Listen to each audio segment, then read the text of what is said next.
Hello students, welcome to my live teaching learning session of BECE 145 Indian Economy 1. Today is the first session of this subject Indian Economy 1. In this Indian economy, you will understand about what is the condition of Indian economy at present and what was the condition of Indian economy at the time of independence or Indian economy on the eve of independence. You know that at present, Indian economy is a very fast growing economy. And Indian economy is improving and achieving all these set targets. And all over the world, the image of Indian economy is increasing. And it is the fastest growing economy. But do you know about Indian economy on the eve of independence? What was the condition of Indian economy at the time of independence or under the Britishers' rule? Indian economy was very stagnant economy, backward economy, and least developed economy at the time of independence. We got independence on 15th August 1947. At that time, Indian economic situation was very bad. But after following some 5-year plans and right now Niti Aayog is going on, that's why Indian economy is moving towards the fastest rate of growth. In today's session, you will learn about the condition of Indian economy at the time of independence. So let us start from first topic, Indian economy on the eve of independence. You know that Indian economic policies focuses on economic policies of Britishers in India and their impact. Near about 200 years, Britishers ruled over India and they exploited Indian economy in each and every aspect, like in agriculture sector, industrial sector, service sector, and others. They exploited Indian economy. They exploited Indian economic resources. They concerned totally with protection and promotion of their own economic interest. Their main purpose was to reduce India into a raw material supplier for Britain's own rapidly expanding industrial base. They know Britishers knew that Indian economy was rich in natural resources and Indian economy was rich in raw material or agricultural products. And raw material was required for the Britishers' industrial sector because in England, first industrial revolution was occurred at near about 1756. So the sole purpose of Britishers' economy was to extract raw material, to import raw material from Indian economy and export them finished goods means Indian economy was the good market for their industrial product. That's why they did systematic decentralization of India. Its impact was that India turned into supplier of raw material for every for very low prices and consumer of finished industrial products at much higher rates. You know that agriculture agriculture is the backbone of Indian economy, and India is the predominant dependent on agriculture sector. Agriculture is the predominant sector in Indian economy. Agriculture is the most occupation for most of the Indian families. At the time of independence, near about 75% people of Indian economy was engaged in agriculture sector. At present, more than 50% of the country people are still engaged in agricultural and its allied activities, which is known as primary sector. In India, agriculture contributes around 16% of total GDP at present. But at the time of independence, the contribution of agriculture sector in GDP was 55%. But at present, this contribution reduces from 55% to 16% in total GDP and 10% contribute in total export at present. India mainly export agricultural products like tea, coffee, jute, cotton, leather, and other agricultural products. That's the main reason India secured second position in worldwide in terms of farm output. About 75% people are living in rural areas.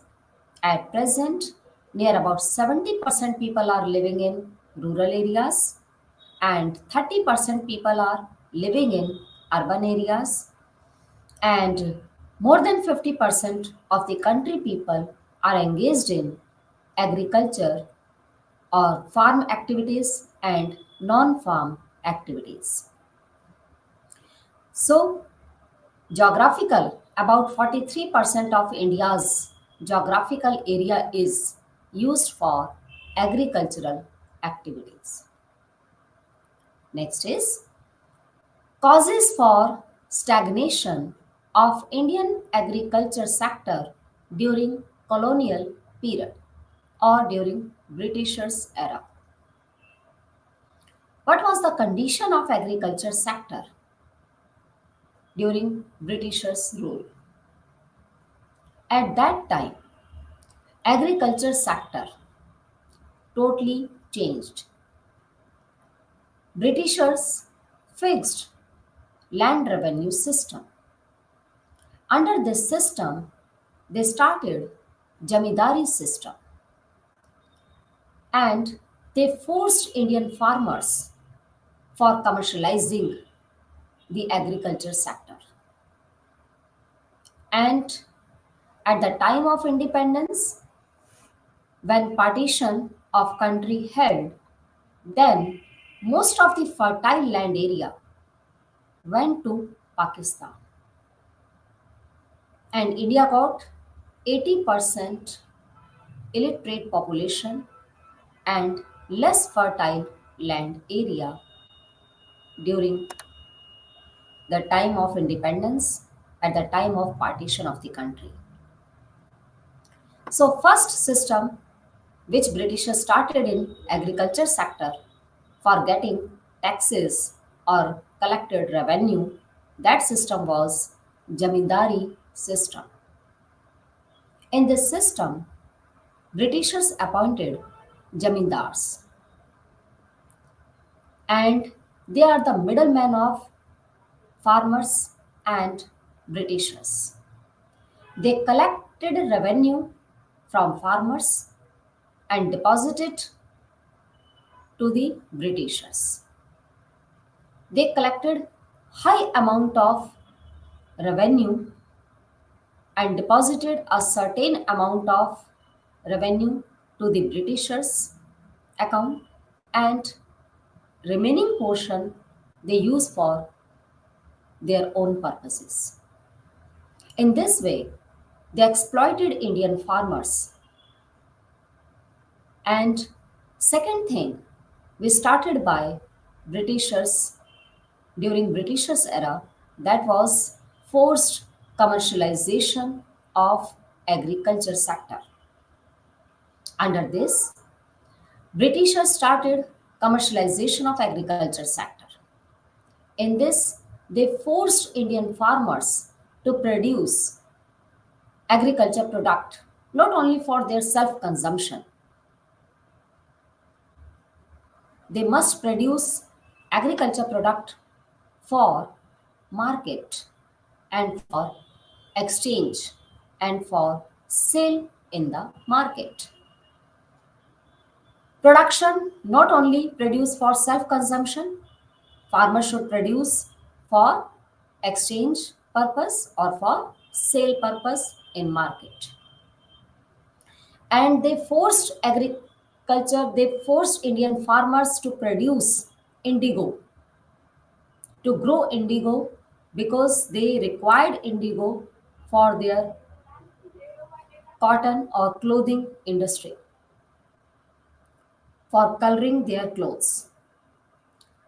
At that time, occurrence of famines destroyed agricultural crops or food crops. Less self consumption, they forced farmers to produce less for self consumption and larger part for sale in the market or for exchange. And third system, which was started by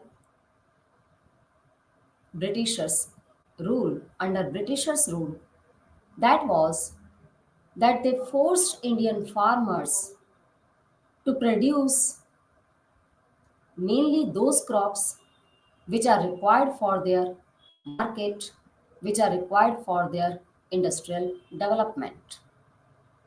And at the time of partition of the country, food crisis existed in India. Rice food producing areas of West Punjab and Sindh went to Pakistan, which was the most fertile land area. That's why food crisis occurred in India at the time of independence. So this was the condition of agriculture sector during colonial period. Now next is agriculture sector on the eve of independence. At that time, when India got independence from British rule, then Indian land system was very scattered and fragmented. At that time, small and fragmented land holdings existed in India. Land holding is the area of land held by a family. And at that time, land area was very scattered or fragmented. There was division of land. There was no limit of division of land at that time. And most of the farmers had only 2% land area or less than 2%, less than 2 hectare of land area. Those farmers who had only minimum or less than 2 hectare land area, they were called marginalized farmers. At that time, technology was very outdated or obsolete. Old techniques of production was used in agriculture sector. And next is inefficient use of fertilizers. There was no use of any modern technologies in agriculture sector. That's why agriculture production was very low. And agriculture sector mainly dependent on rainfall. Indian agriculture is still the gamble of monsoon. And at that time, Indian agriculture was totally or excessively dependent on rainfall.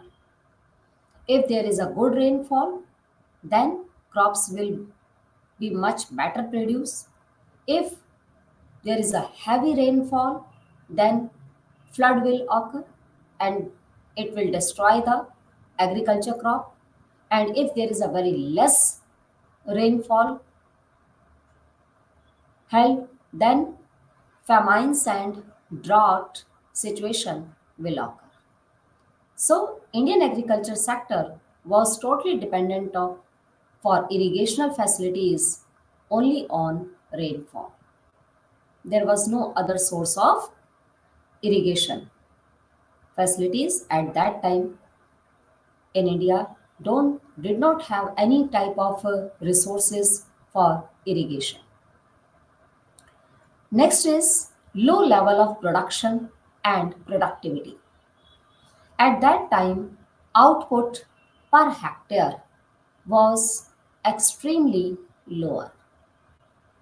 Its reason was that in India, agriculture, most of the fertile land area during partition of the country went to Pakistan, and India got only less fertile land area and 80% of illiterate population. And in India, industrial sector was not developed during Britishers era. Agriculture was totally destroyed or extracted, or resources were used only for the benefit of Britishers country or for their own development. That's why in India, output per hectare was extremely lower. Next is there was a wide gap in between of owners of land area and tillers of the soil.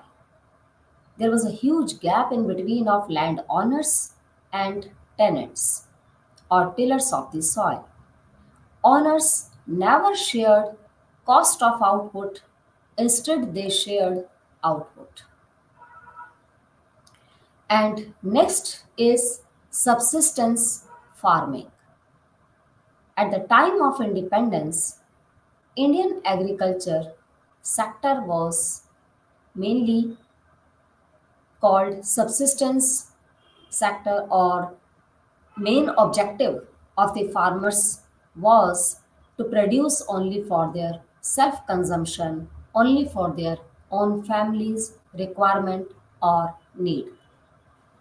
Subsistence farming is that farming in which farmer produce crops only for their family members, only for their self interest, not for exchange, not for sale in the market.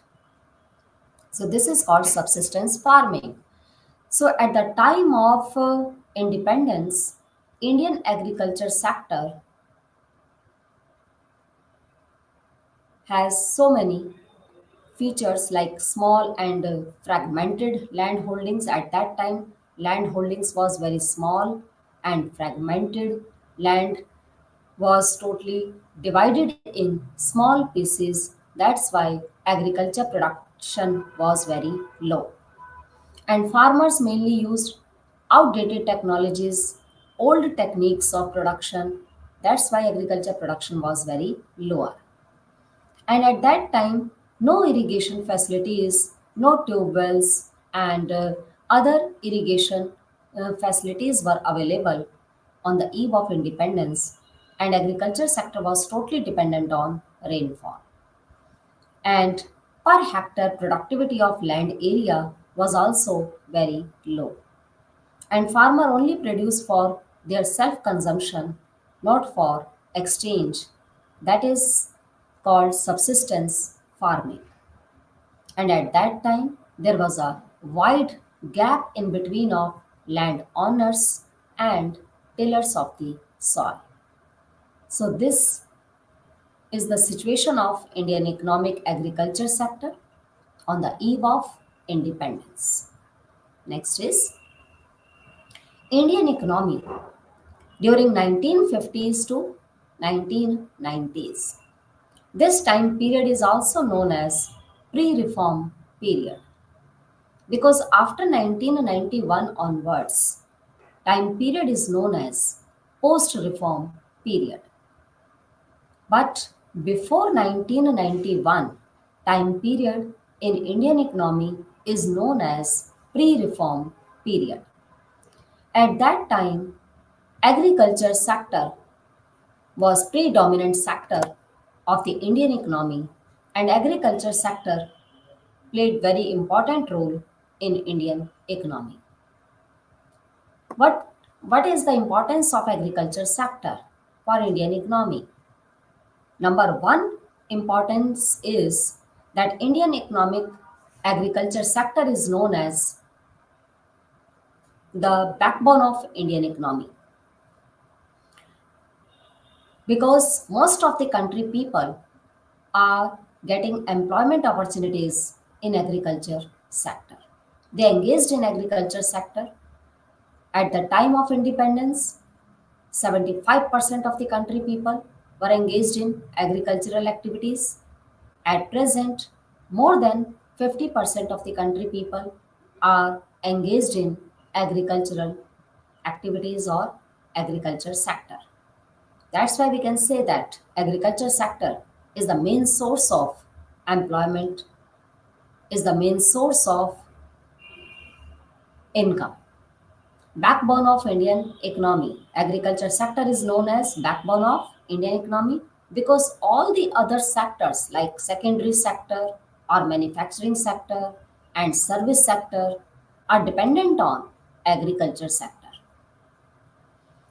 Without the development of agriculture sector, how industrial sector can grow? How service sector can grow? All these three sectors are interrelated with each other. And agriculture is the main sector which provide raw material to the industrial sector. Without the development of agriculture sector, industrial sector can't grow and service sector also can't grow. So that's why we can say that agriculture sector is the backbone of Indian economy. Next is share in national income. Agriculture sector, the share of agriculture sector in GDP or in national income at the time of independence, it was 55%. But at present, 16%. The contribution of agriculture sector in GDP is 16%, which is also very higher. If we see the developed countries' contribution in GDP of the agriculture sector, in India, 16% contribution of agriculture sector in GDP is still very higher. Next is agriculture provide employment opportunities because most of the country people are engaged in agricultural activities. It is the basis for industrial development because without the development of agriculture sector, industrial sector can't grow. And agriculture sector is the main sector which provide raw material to the industrial sector, and industrial sector converted it into finished goods or wage goods and provide it to the country people. It contributed in foreign trade also. India mainly export agricultural products, and at present the share of agriculture sector in total export is 10% near about. Next is it provide food grains which is very necessary for survival. Without food, no one can survive. Agriculture provide food grains and food crops for survival. So it is the main source of food and which is very necessary thing. Next is it play very important role in trade and services. So in this way we can say that agriculture sector is the main important sector in Indian economy and it play very important role in different aspects. Next is Indian economy on the eve of independence. On the eve of independence, what were the features of Indian economy?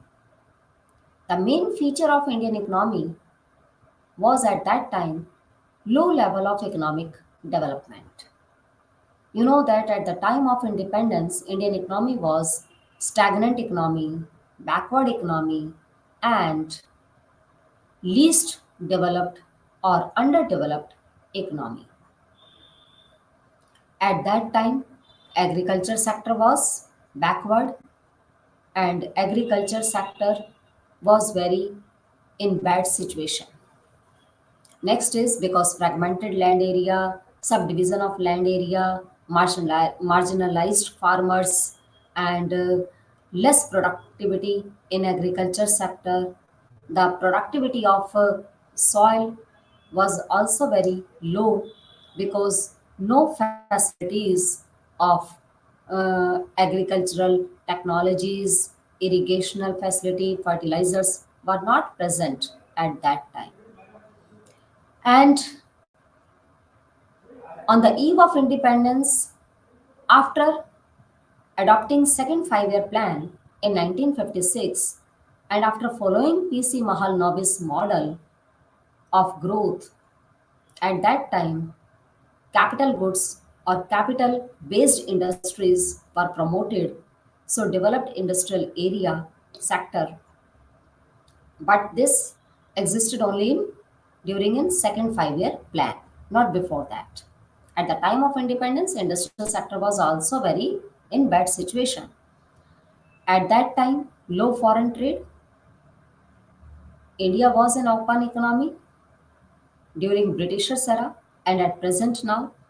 But at that time, India's foreign trade was restricted or limited only for few countries, not for so many countries. That's why low foreign trade existed at the time of independence. And demographic condition was very adverse. At that time, birth rate was very high and infant mortality rate was also very high. And at that time, during 1951, India's population was 36 crore, which is now at present 145 crore, near about. And infrastructure was also very bad or underdeveloped or less developed. So these are the main features of Indian economy at the time of independence or on the eve of independence. Indian economy's development was very low at that time. Backward agriculture sector, backward industrial sector, low foreign trade, demographic condition was very adverse, and infrastructure was very underdeveloped and more dependency on primary sector for occupation or for employment, because at that time near about 75% of the country people were engaged in agricultural activities. Next is features of occupational structure. Occupational structure consists three main sectors of the economy. Number one is primary sector, which is known as agriculture sector. In primary sector, we include farming and non-farming activities, all the agricultural activities and its allied activities like farming, cropping, mining, quarrying, fishing, animal husbandry, dairy farming, etc., which provides raw material to the industrial sector. And India, you know that predominant of agriculture sector exists in India. Second sector is known as manufacturing sector. Manufacturing sector is industrial sector. There are so many types of industries at present in India, like large scale industries, small scale industries, cottage industries, and medium sized industries. And we can classify all these industries according to the investment level. If there is a huge investment, there is a no limit of investment, that is called large scale industry or big industries. If investment is restricted from 1 crore up to 5 crore, that is called small scale industry. If investment limit is 5 crore up to 10 crore, that is medium size industry. And if investment limit is 25 lakh only, that is called cottage or tiny industries. So industrial sector is the main sector which provide finished goods to the country people. And third sector is service sector. Service sector is also known as tertiary sector. And in this sector, we include services like banking, insurance, transportation, communication, shipping corporation, etc. And all these three sectors are interconnected with each other. So, each and every economy has these three sectors, and their country people are engaged in these three sectors. But in India, here occupational structure is very lopsided structure or one-sided structure, because in India there is a predominance of agriculture sector, and most of the country people are getting employment opportunities in agriculture sector. At the time of independence, 75% people, or near about 80% of the country people, were engaged in agricultural activities. At present, more than 50% of the country people are still engaged in agriculture sector. That's why we can say that agriculture is the predominant sector of the Indian economy. Agriculture is the main primary source of occupation. 75% population engaged in agriculture sector. Manufacturing and service sector account for 10 and 15 to 20% respectively. And imbalanced economy, because when most of the country people are engaged in agricultural activity or dependent on agricultural sector, that is called lopsided occupational structure, in which one sector providing more employment opportunities, but other sectors are contributing less in employment generation opportunities. Next is growing regional variations. Many states witnessed shift from agriculture sector to manufacturing and tertiary sector.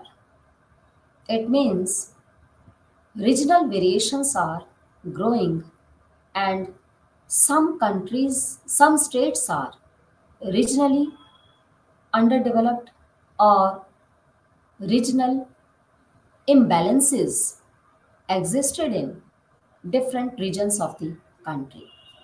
So, this is known as growing regional variations. Some states are very much developed, and some states are still very backward. What is the reason behind that? The main reason is some states have fertile land area, like Punjab, Haryana, UP has more fertile land area. That's why they are producing more farming crops and getting more income. And in some states, their geographical condition and some other natural factors, resources, due to these regional variations existed, and regional disparity occurred in different states of the country. Next is policies of British rulers that led to exploitation of Indian economy. At that time, no protection was provided to India's infant industries.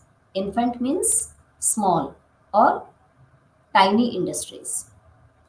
So during Britishers era, no protection was provided to India's infant industries for a quite long time. Heavy import duties were imposed on the use of Indian ships for trading between England and India. Britishers exploited Indian economy from both sides. One side is that they use Indian agriculture sector for raw material as a raw material for their own industrial development, and second is they exported India's agriculture product to England at lower price, and they import industrial production of England to the Indian economy and provide it Indian economy at higher prices. So heavy import duties were imposed on the use of Indian ships for trading between England and India. Next is financial and banking institutions were not promoted in the country.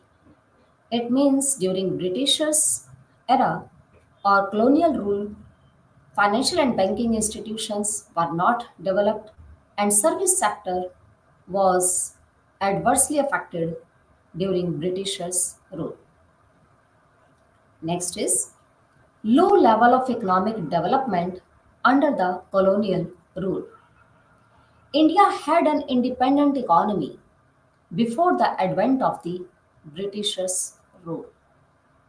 Though agriculture was the main source of livelihood for most of the country people, yet the country's economy was characterized by various kinds of manufacturing activities. India was particularly well known for its handicrafts industry in the field of cotton and silk textile, metals, and precious stone work, etc. India was very rich country before colonial rule, but Britishers exploited India's resources, and after independence, Indian economic condition was stagnant, very bad, and India was known by underdeveloped economy or backward economy. But before the colonial rule, before starting of the colonial rule, Indian economy was independent economy, and Indian economy was mainly dependent on agriculture sector. It was the main source of livelihood, and industrial sector of the Indian economy was also very well developed before the colonial rule. Handicrafts industries in field of cotton and silk textiles, metal and precious stones works, India was particularly well known for these manufacturing products or industrial products. At that time, foreign trade, what was the condition of foreign trade?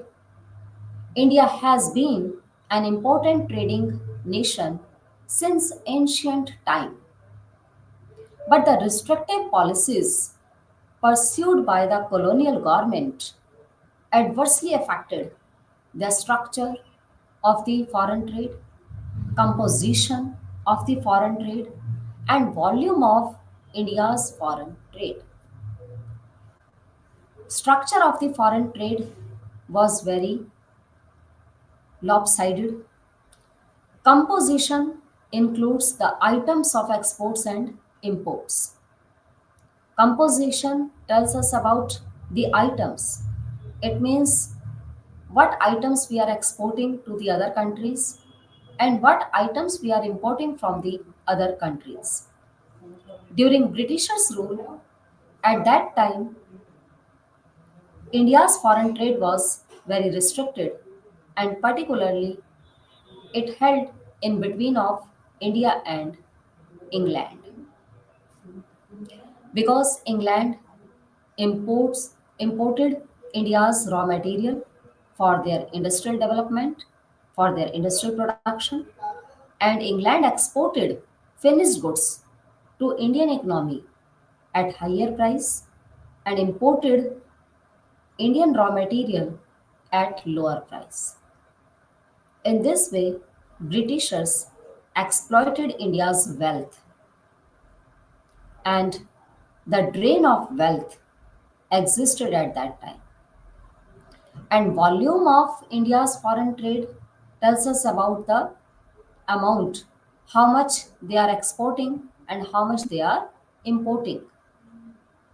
So foreign trade play very important role in Indian economy, and India has been an important trading nation since ancient time. But at the time of Britishers' rule, restrictive foreign trade policies pursued by the colonial government or British government, which adversely affected India's foreign trade structure, composition, and the volume of India's foreign trade. Next is state of foreign trade during the colonial rule. At that time, Britishers had the monopoly power on foreign trade. Britain maintained monopoly. Monopoly means when only single seller has power to operate all activities, control over all those things which held in country. So Britain maintained monopoly power over India's exports and import. As a result, more than half of India's foreign trade was restricted to Britain. It means India could not freely trade to any other countries, and India could not freely import or export goods and services to other nations except Britain. At that time, more than half of the India's foreign trade was restricted to Britain or England only. And Britain was the net exporter.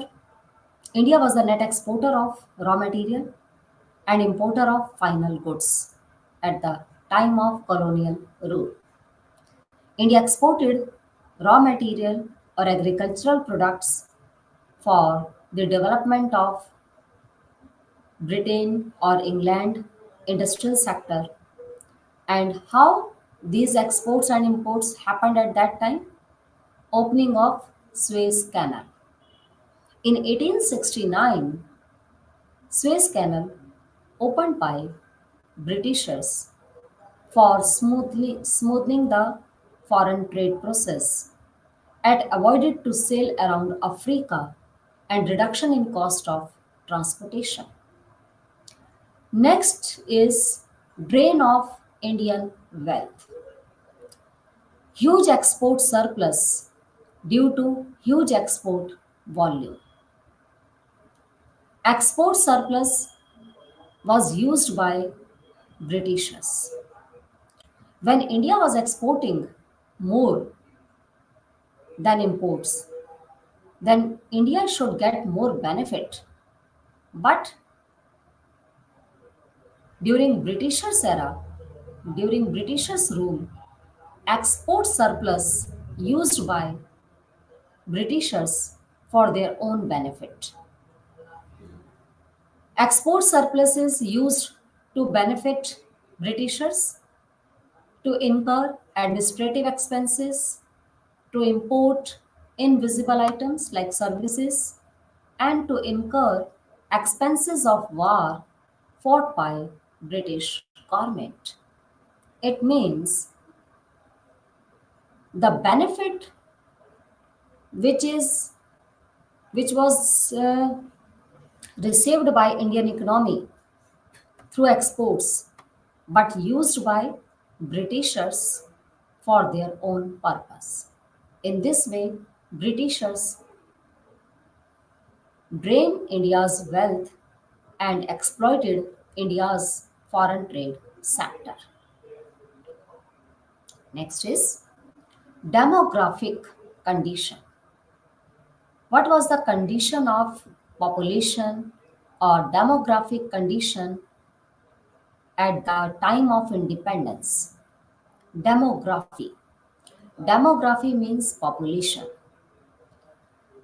You know that at present, India has ranked first in population. India is the first most populated country in the world after. But before that, India ranked only second after China. But at present, India got first position in this population growth. Various details about the population of British India were first collected through a census in 1881. First population census, counting of population, total number of population, how much population was at the time of colonial rule. The first population census was started in 1881. The year 1921 is described as the year of the Great Divide. Great Divide year is that year because after 1921 onwards, India's population growth remains always positive. But before 1921, India's population growth was negative. From this year onwards, population has been growing continuously and rapidly. High birth rate and death rate. It was 48 per thousand birth rate and 40 per thousand death rate at the time of independence. High mortality rate. It was around 18 per thousand. Low life expectancy. Life expectancy rate was very low. It was near about 32 years average. At present, life expectancy is 65 years. But at the time of independence, life expectancy age was only 32 years. And mass illiteracy or huge illiteracy. According to the census of 1941, which was last census under Britishers' rule, literacy rate was only 17%, which was very lower. At present, near about 60% or 70% of the country people are literate. Not 100%, but 70% people are literate, not highly educated. So mass illiteracy existed at that time.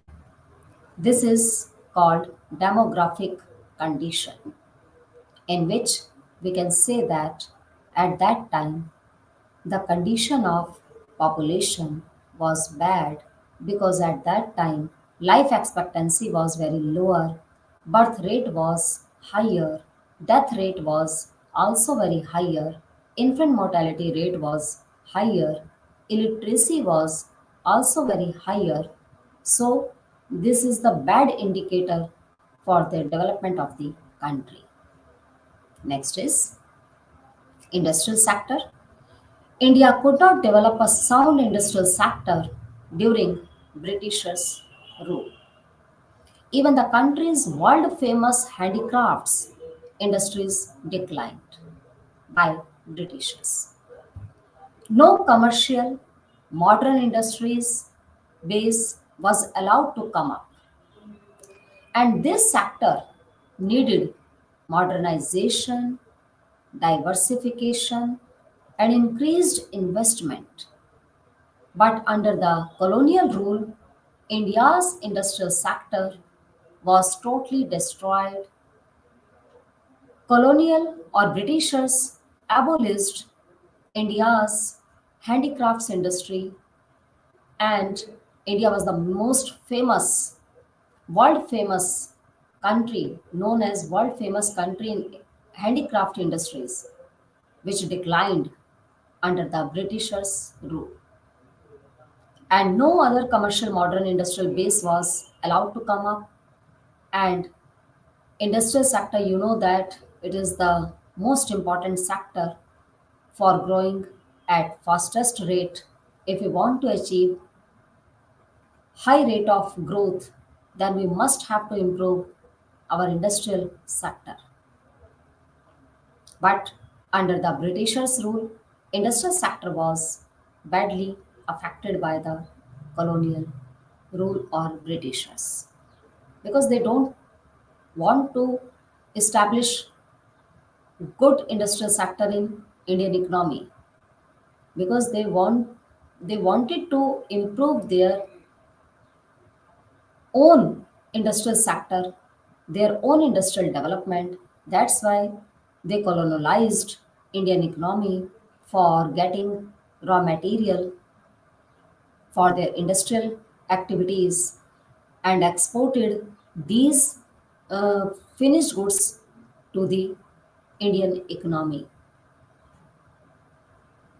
That's why they exploited Indian economy in a very large scale, or badly affected India's all the sectors of the economy like primary sector, secondary sector, and tertiary sector. Next is tariff policy.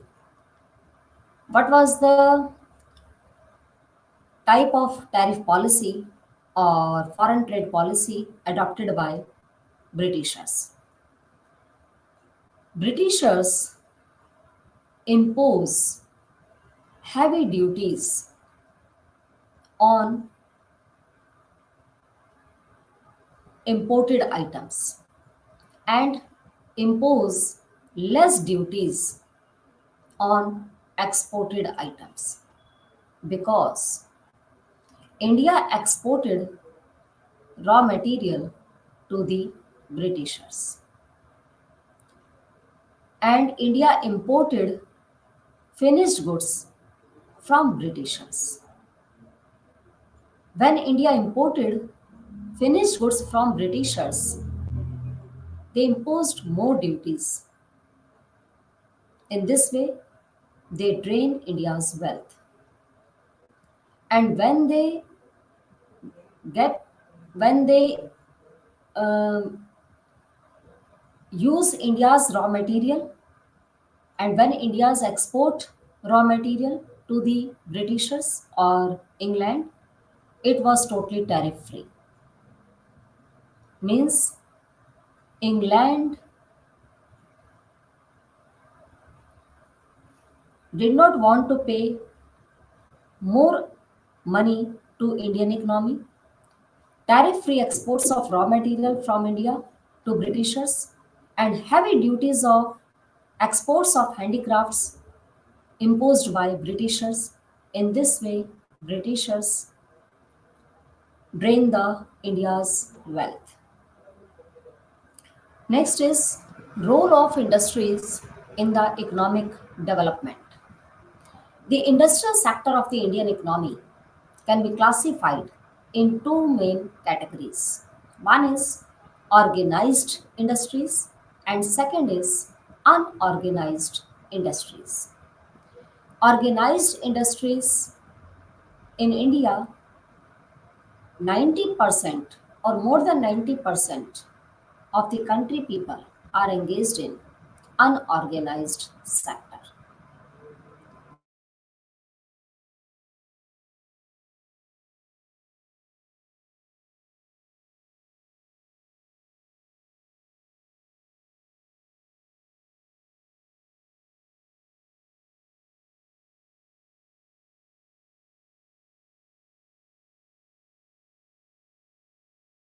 of the country. Estimation of national income during colonial period. Under the colonial period, they never made sincere attempt to estimate India's national income and per capita income. There were some individual attempts which were made to measure. They are as follows, like Dada Bhai Nauroji firstly estimated India's national income, and we can calculate per capita income with the help of national income. If national income is divided by mid-year population, then we can calculate per capita income.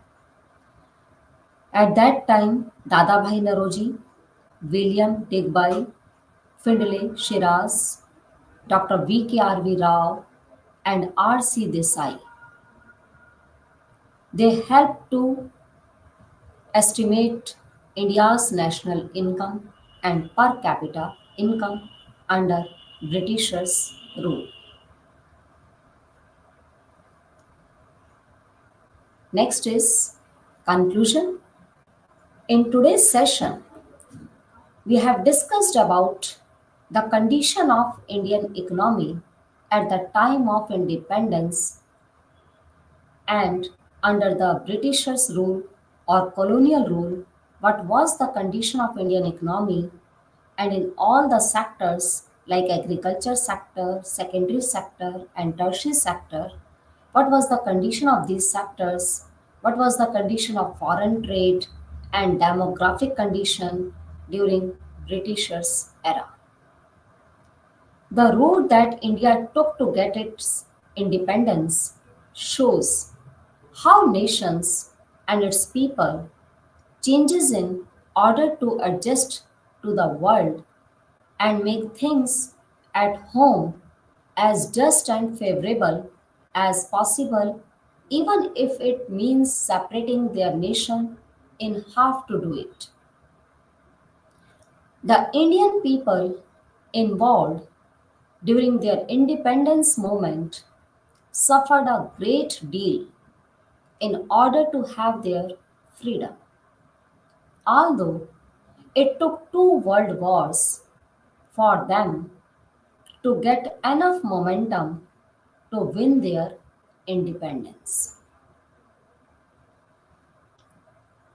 Indian economic condition was very bad at the time of independence, and all the sectors of the economy were badly affected by Britishers' rule. No one sector was much developed during Britishers' era. But after independence and after adopting strategy for economic development, economic planning, India at present is the fastest growing economy in the world. And at present, India's economic growth is improving or increasing. You know what is the difference between economic growth and development? In Indian aspect, we must have to study economic development because economic development is a very broader concept. When national income, per capita income, and social welfare of the country people increases, that is called economic development. But economic growth tells us about the increase in national income and increase in per capita income. Economic growth includes only two things, that is national income and per capita income. But economic development includes three main things like increase in national income, increase in per capita income, and increase in social welfare. So, economic development includes economic growth, but it also includes some changes like structural changes, technological changes, and institutional changes. In this way, we can say that economic growth is a necessary condition for economic development, but not a sufficient condition for economic development. So, we can conclude from today's session that we have discussed about the condition of Indian economy on the eve of independence and during Britishers' rule. In next session, we will discuss about the features of underdeveloped country, developed countries, and developing countries, and how we can grow, what are the main determinant factors for economic development. All these topics we will discuss in next session. Thank you.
Prabhas, ఈరోజు మనము classical ethnography అనే పాఠం తెలుసుకుందాము.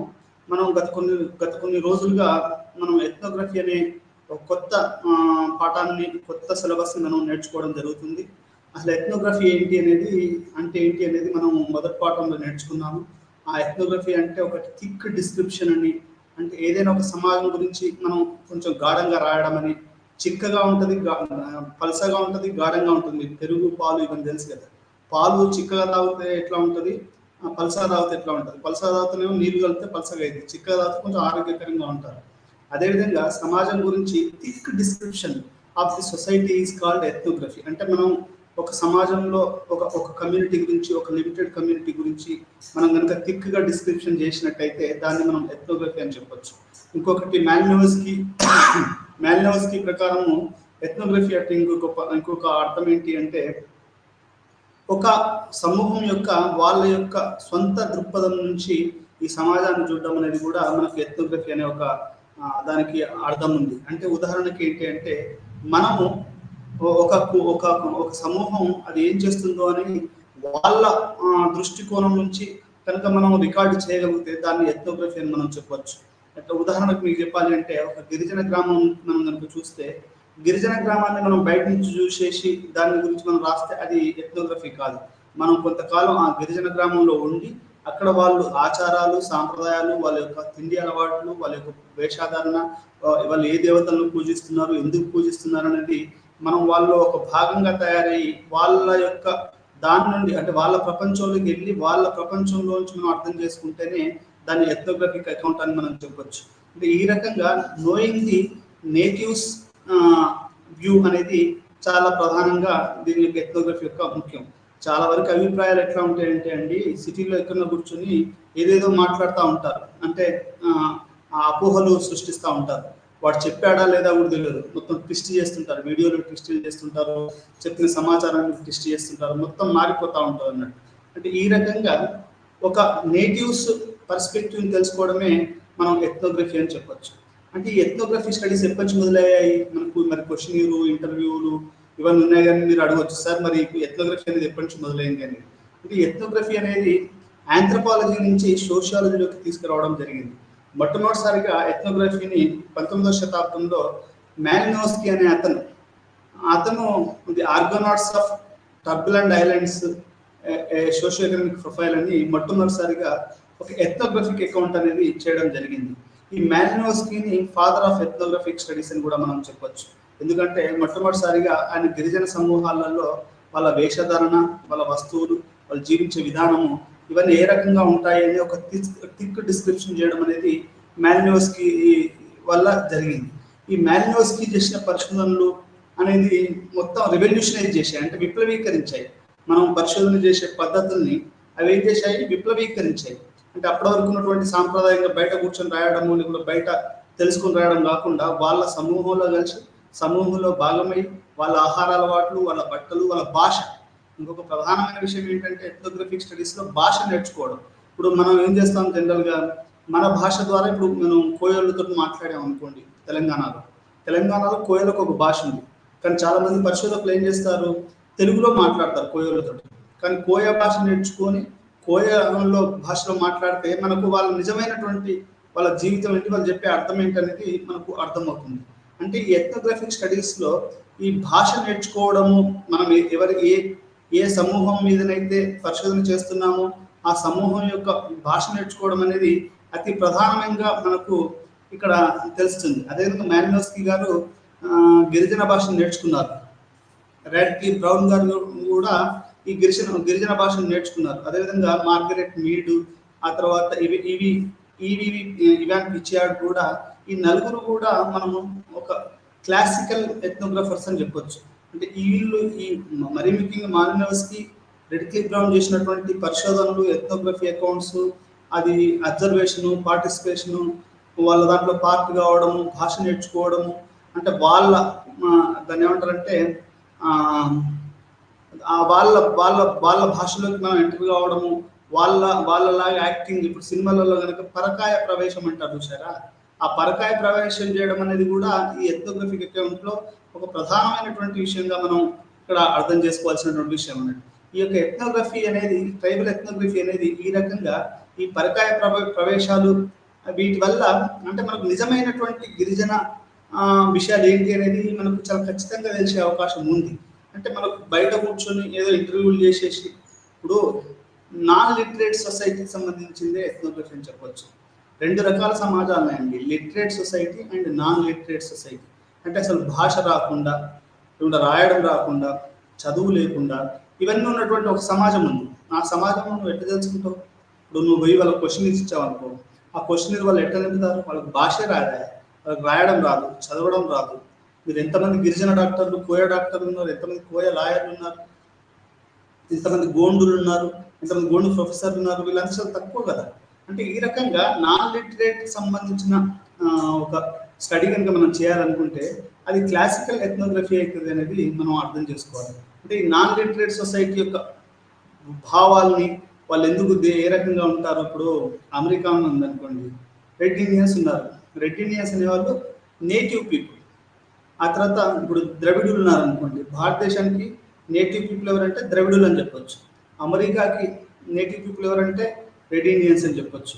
అదే రకంగా ప్రతి దేశానికి, ప్రతి ప్రాంతానికి, ప్రతి చోట కూడా ఈ నేటివ్ అంటే స్థానిక, నేటివ్ అనేది గుర్తుపెట్టుకోండి, స్థానిక, ఈ స్థానిక ప్రజల యొక్క అది తెలుసుకోవడం అనేది ఈ ఎథ్నోగ్రఫిక్ అకౌంట్స్లో చాలా ప్రధానమైనటువంటి పాత్ర వహిస్తుంది అనేది ఇక్కడ మనం అర్థం చేసుకోవాల్సింది, అర్థం చేసుకోవాలి. అట్లనే తెలంగాణలో కనుక నేటివ్ పీపుల్ చూస్తే కోయాసు, గుత్తి కోయాసు, ఖమ్మం జిల్లాలో ఇప్పుడు గోన్స్, లేకుండా ఈ కోలాంస్, వీళ్ళందరూ కూడా తెలంగాణలో ఒక రకంగా నేటివ్ పీపుల్ అని చెప్పొచ్చు.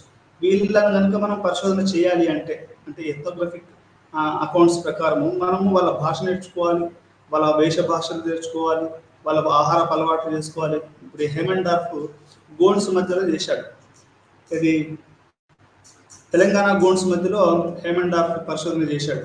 ఆయన వాళ్ళ భాష, వేష భాషలు ఇవన్నీ కూడా తెలుసుకొని ఆయన ఒక మంచి గొప్ప పుస్తకం రాశాడు. ఎరియర్ బెల్విన్ కూడా రాశాడు.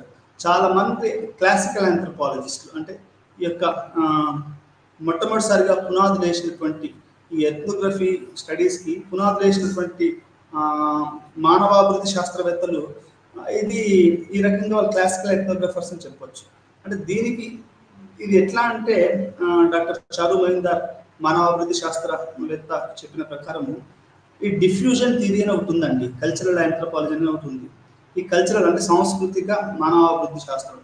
ఈ సాంస్కృతిక మానవాభివృద్ధి శాస్త్రంలో ఏం చెప్తారు అంటే ఈ కల్చర్ అనేది కూడా డిఫ్యూజ్ అయింది. ఇప్పుడు టెక్నాలజీ కనుక ఎట్లా డిఫ్యూజ్ అయిందో ఆ రకంగా కల్చర్ కూడా డిఫ్యూజ్ అయిందని కల్చరల్ ఆంథ్రోపాలజిస్టులు నమ్ముతారు. అంటే ఒక చోట ఒక కల్చర్, ఇది psychic unit of human kind అనే ఒక కాన్సెప్ట్ ఉంది. అంటే మానవుడు ప్రపంచవ్యాప్తంగా ఒకే రకంగా బిహేవ్ చేస్తాడు, ఒకే రకమైన ఆలోచనలు ఉంటాయి. డాక్టర్ చారు మహీందర్ గారు చెప్పినటువంటి ఉదాహరణ ఏంటంటే ఒక ఆహారాన్ని మనం ఒక కుండలో పెడితే కాకి వచ్చేసి దాన్ని అది ఎట్లా కింద మీద పడేసి ఆ ఆహారాన్ని తింటది. అంటే అది ప్రపంచవ్యాప్తంగా అది అట్లే ఉంటుంది కాకి పరివర్తన. అదేవిధంగా మనుషులు కూడా ప్రపంచవ్యాప్తంగా కూడా గిరిజనులైనా ఎవరైనా కానీ ఒక psychic unit of human being అనేది ఉంటుంది అనేది మనకు ఇక్కడ అర్థం చేసుకోవాల్సినటువంటి విషయం. అంటే అట్లా ఈ కల్చరల్ డిఫ్యూజన్ అనే ఒక సిద్ధాంతాలు, ఆ సిద్ధాంతాల నుంచి వచ్చినటువంటి స్టడీసే మనం వీటిని మనం క్లాసికల్ ఎథ్నోగ్రఫర్స్ అంటున్నాం. అంటే ఈ కల్చర్, సంస్కృతి అనేది ఎట్లా అభివృద్ధి చెందుతుంది, అది ఎట్లా ఒక సమాజం తన గురించి తాను మాట్లాడుతుంది, దీంట్లోంచి వచ్చిందే ఈ క్లాసికల్ ఎథ్నోగ్రఫీ. క్లాసికల్ ఎథ్నోగ్రఫీ అనేది మన కల్చరల్ డిఫ్యూజన్లో ఒక భాగంగా మనం చెప్పుకోవాల్సినటువంటి అవసరం ఉంది.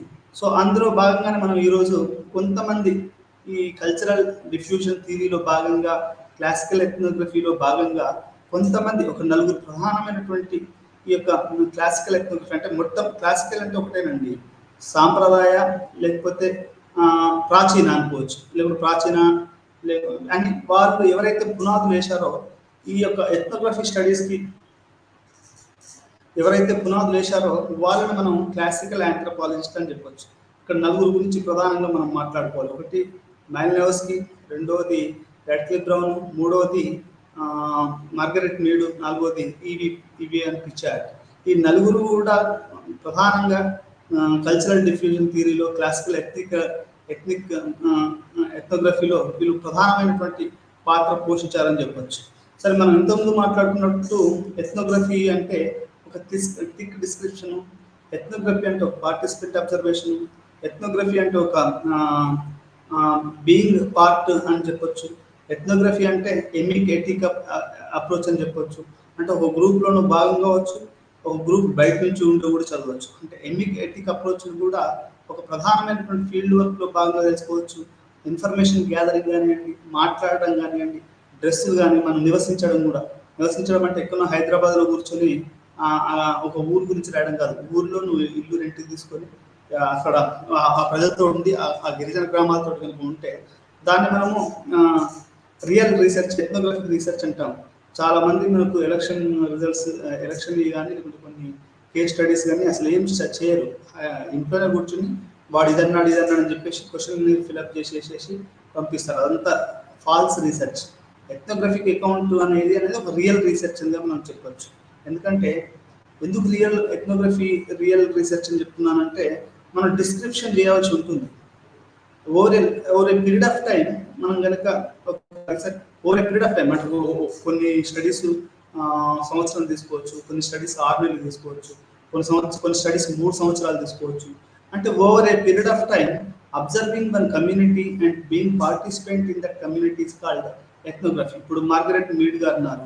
ఆమె తను ఒక 9 నెలలు 10 నెలల పాటు ఒక గ్రామంలో, గిరిజన గ్రామంలో ఉండి ఆమె అసలు యూత్కును, ఆ తర్వాత ఈ యొక్క విప్లవాలకి, ఆ తర్వాత అంటే యూత్ స్ట్రెస్ అంటే ఎట్లాంటి ఒత్తిడికి గురవుతారు, దానికును వాళ్ళు విప్లవాలకు ఎటువంటి సంబంధం ఉంది, అది అమెరికాలోనే ఉందా లేదా వేరే దేశాలలో ఉందా అని తెలుసుకోవడానికి ఆమె ఒక ఆఫ్రికన్ కంట్రీలోకి పోయి ఒక యంగ్ ఆడపిల్ల, 16 సంవత్సరాలు ఉన్నటువంటి ఒక ఆడపిల్ల మీద కంటిన్యూస్గా ఒక 9 నెలలు ఆమె ఎథ్నోగ్రఫిక్ స్టడీస్ చేసింది.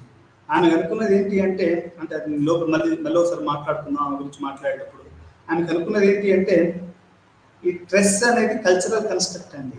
యూత్ స్ట్రెస్ఫుల్గా ఉంటారు, ఇప్పుడు డ్రగ్స్ వాడతారు, అది చేస్తారు, లేకపోతే టెన్షన్ గురవుతుంటారు. మీకు యూత్ ఏది చూసినా కానీ అది ఒక రకమైన టెన్షన్లో ఉంటారు. Is that tension is cultural constructed or is a part of adolescence అనేది ఆమె క్వశ్చన్. ఆమె ఏమంటది అంటే, ఆమె చేసినటువంటి ఎథ్నోగ్రఫిక్ అకౌంట్స్, ఒక సుడాన్లో చేసినటువంటి ఎథ్నోగ్రఫిక్ అకౌంట్స్ ద్వారా ఆమెకు అర్థమైంది ఏంటి అంటే, ఇది కల్చరల్ కన్స్టెంట్. అంటే కల్చరల్గా మనం యూత్ మీద పెడతాం. ఇప్పుడు అదే ఆఫ్రికాలోని యువతులు వాళ్ళతో ఆడుకుందామే, వాళ్ళతో చేసింది, వాళ్ళు ఎక్కడ కూడా స్ట్రెస్ అయినట్టు కానీ, పెళ్లి పట్ల కానీ, కెరీర్ పట్ల కానీ, ఇంకేదేని పట్ల కానీ వాళ్ళు స్ట్రెస్ అయినట్టుగాను ఆమె కనుక్కోలేదు. అంటే ఏంటి, అత్యంత పెట్టుబడిదారి అయినటువంటి అమెరికా లాంటి రాష్ట్రాలలో, దేశాలలో ఒక యువత అనేవాళ్ళు ప్రతిదీ కూడా వాళ్ళు కన్స్ట్రక్టెడ్. అంటే నువ్వు ఇట్లా ఉండాలి, నువ్వు ఇది సాధించాలి, నువ్వు అది సాధించాలి అని ఒక రకమైనటువంటి స్ట్రెస్. నువ్వు ఎంగేజ్మెంట్, గర్ల్ ఫ్రెండ్ ఉండాలి, నీకు మంచి ఉద్యోగం ఉండాలి, రిచ్ కార్ ఉండాలి, ఆ తర్వాత నువ్వు సమాజంలో గొప్పని కావాలి. ఏదైతే ఈ కల్చరల్ కన్స్ట్రక్షన్ వల్లనే యూత్ అనేవాళ్ళు ఒక సైకిక్గా, ఒక స్ట్రెస్ఫుల్గా గురవుతున్నారు అనేది మనకు మార్గరెట్ మీడ్ అనే ఒక క్లాసిక్ ఎగ్జాంపుల్గా మనం దాన్ని ఉదాహరణగా చెప్పుకోవచ్చు. అంటే చూడండి ఎంత ఒక సమాజానికి ఇంకొక సమాజానికి ఈ కల్చరల్ కన్స్ట్రక్ట్లో ఎంత తేడా ఉంది. అండ్ అదే గిరిజనులు ఎటువంటి స్ట్రెస్ లేదు, సహజంగా ఒక చెట్టు ఎట్లా బతుకుతుందో, సహజంగా ఒక కొమ్మ ఇవన్నీ ఎట్లా బతుకుతున్నాయో అట్లే మనిషి కూడా ఒక సహజమైనటువంటి ఒక కల్చరల్ ఎన్విరాన్మెంట్లో పెరగకుండా ప్రతిదీ స్ట్రెస్ తీసుకోవడం. ఈరోజు యువత ఆత్మహత్యలు ఎందుకు చేసుకుంటుందంటే ఒక కల్చరల్ కన్స్ట్రక్ట్ చేశారు. యువత అంటే జాబ్ చేయాలి, జాబ్ చేయకూడదని నేను అనట్లేదు. అంటే అట్లా కన్స్ట్రక్ట్ చేసి నువ్వు దొంగతనమైన చేయి, ఇంకేదైనా చేయి, లేకపోతే ఇక్కడ లంచమైనా తెచ్చుకో, ఇంకేదైనా చేసుకో. ఊర్లలో మా అమ్మ నాన్న బతుకున్నప్పుడు ఒక ఉదాహరణ ఉండేది. గవర్నమెంట్ జాబ్ అనుకోండి, తల్లిదండ్రులు ఎవరి దగ్గర అప్పు తీసుకొచ్చైనా కానీ ఆ లంచం మనకి ఇచ్చాను కానీ చిన్న చిన్న జాబులు వాళ్ళ పిల్లలకి ఇప్పించడానికి ట్రై చేస్తూ ఉంటారు. అంటే కల్చరల్ కన్స్ట్రక్ట్ అనేది, ఒక సాంస్కృతికమైనటువంటి నిర్మాణం అనేది ఎట్లా జరుగుతుంది అనేది నేను అర్థం చేసుకోవాలి. అంటే మన యువతని జాబ్ లేకపోతే పర్వాలేదురా, నువ్వు బతకొచ్చు. మా నాన్న అంటుండే ఒకసారి, నీకెందుకు అంతకాలం పిహెచ్డీలో ఉంటావు, అది నువ్వు వచ్చి ఊర్లో నీకు కొట్టు లేదా ఇంకేదైనా లేదా, నువ్వు బతకోలేవా అని చెప్పి ఆయన డీకన్స్ట్రక్ట్ చేసి పడేశాడు ఎడ్యుకేషన్. అంటే ఇక్కడ కల్చరల్ కన్స్ట్రెంట్ అనేది ఎట్లా ఉంటుందంటే, యువతలో జాబు, కెరీరు, దాన్ని ఏమంటారంటే గోల్ ఫెటిసిజం అంటారు. అంటే గోల్ని విపరీతంగా ప్రేమించడం. షారూఖ్ ఖాన్లో డర్ సినిమాలో షారూఖ్ ఖాన్ లాగా, లేకపోతే ఇట్లాంటి దీంట్లో ఒక గోల్ తీసుకుంటే ఒక అమ్మాయిని ప్రేమిస్తే విపరీతంగా చేయడం. అంటే దీన్ని ఏమంటారు, గోల్ ఫెటిసిజం అనేది మనకు ఇక్కడ అర్థం చేసుకోవాల్సినటువంటి విషయం అన్నట్టు.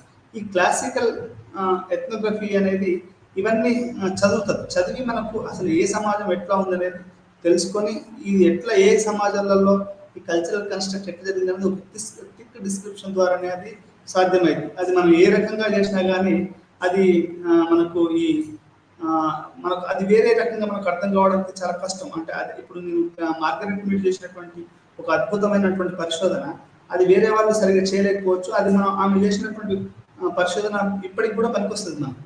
అంటే మొట్టమొదటిసారిగా ఈ ఎథ్నోగ్రఫిక్ స్టడీస్లలో వాళ్ళు పునాదులు వేశారని చెప్పొచ్చు. ఇది చెప్పడానికి మీకు ఈ యొక్క మార్గరెట్ మీడ్ యొక్క ఉదాహరణ నేను చెప్పవలసి వచ్చింది. నలుగురు ప్రధానంగా ఈ యొక్క క్లాసికల్ ఎథ్నోగ్రఫీలో వాళ్ళు పునాదులు వేశారు. దాంట్లో మొట్టమొదటిసారిగా మాలినోవ్స్కీ ఒక అద్భుతమైనటువంటి ఆంథ్రోపాలజిస్ట్ అని మనం చెప్పుకోవచ్చు. ఆయన చేసినటువంటి పరిశోధనల వల్లనే మొత్తం రీసెర్చ్ మెథడాలజీ రివల్యూషనైజ్ అయిందని చెప్పొచ్చు. అంటే నేటివ్ లాంగ్వేజ్ నేర్చుకోవడం, పార్టిసిపెంట్ అబ్జర్వర్గా ఉండడం, ఎమికెటిక్ అప్రోచ్ వాడటము, నోట్స్ రాసుకోవడము, ఆ తర్వాత infield outfield. Malinowski day in strict ethnographic day in field, strict day in field in diary అని ఒక బుక్ రాశారు. అది చాలా క్లాసిక్ వర్క్గా మనకు చెప్పొచ్చు. అంటే క్లాసిక్ వర్క్ అంటే ఒక ఎథ్నోగ్రఫిక్ అకౌంట్ చేసేటప్పుడు ఒక రోజు ఆ ఎథ్నోగ్రఫర్ అనేవాడు ఎట్లా ఉండాలి అనేది ఒక మనకు కులమానమయంగా ఉంటుంది అని చెప్పొచ్చు అన్నట్టు. ఇప్పుడు మనకు క్లాసికల్ డ్యాన్స్ ఉంటుంది కదండి, ఇప్పుడు భరతనాట్యం, కూచిపూడి, అంటే అవి ఎప్పటి నుంచో తరతరాల నుంచి వస్తున్నాయి. అట్లనే ఈ ఎథ్నోగ్రఫీలో కూడా మనకు క్లాసికల్ వర్క్ అంటే మాలినోవ్స్కీ రాసినటువంటి స్ట్రిక్ట్ డే ఇన్ డైరీ అనే ఒక పుస్తకం రాశారు.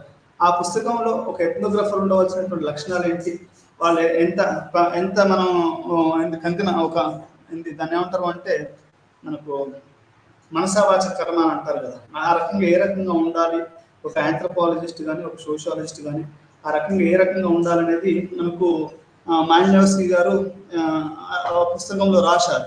అంటే ఈ రకంగా మనకు మాలినోవ్స్కీ గారు నిజంగా చెప్పాలి అంటే పునాదులు వేశాడని చెప్పవచ్చు. దీనికంటే ముందు కూడా మోర్గాన్ అనే అతను కూడా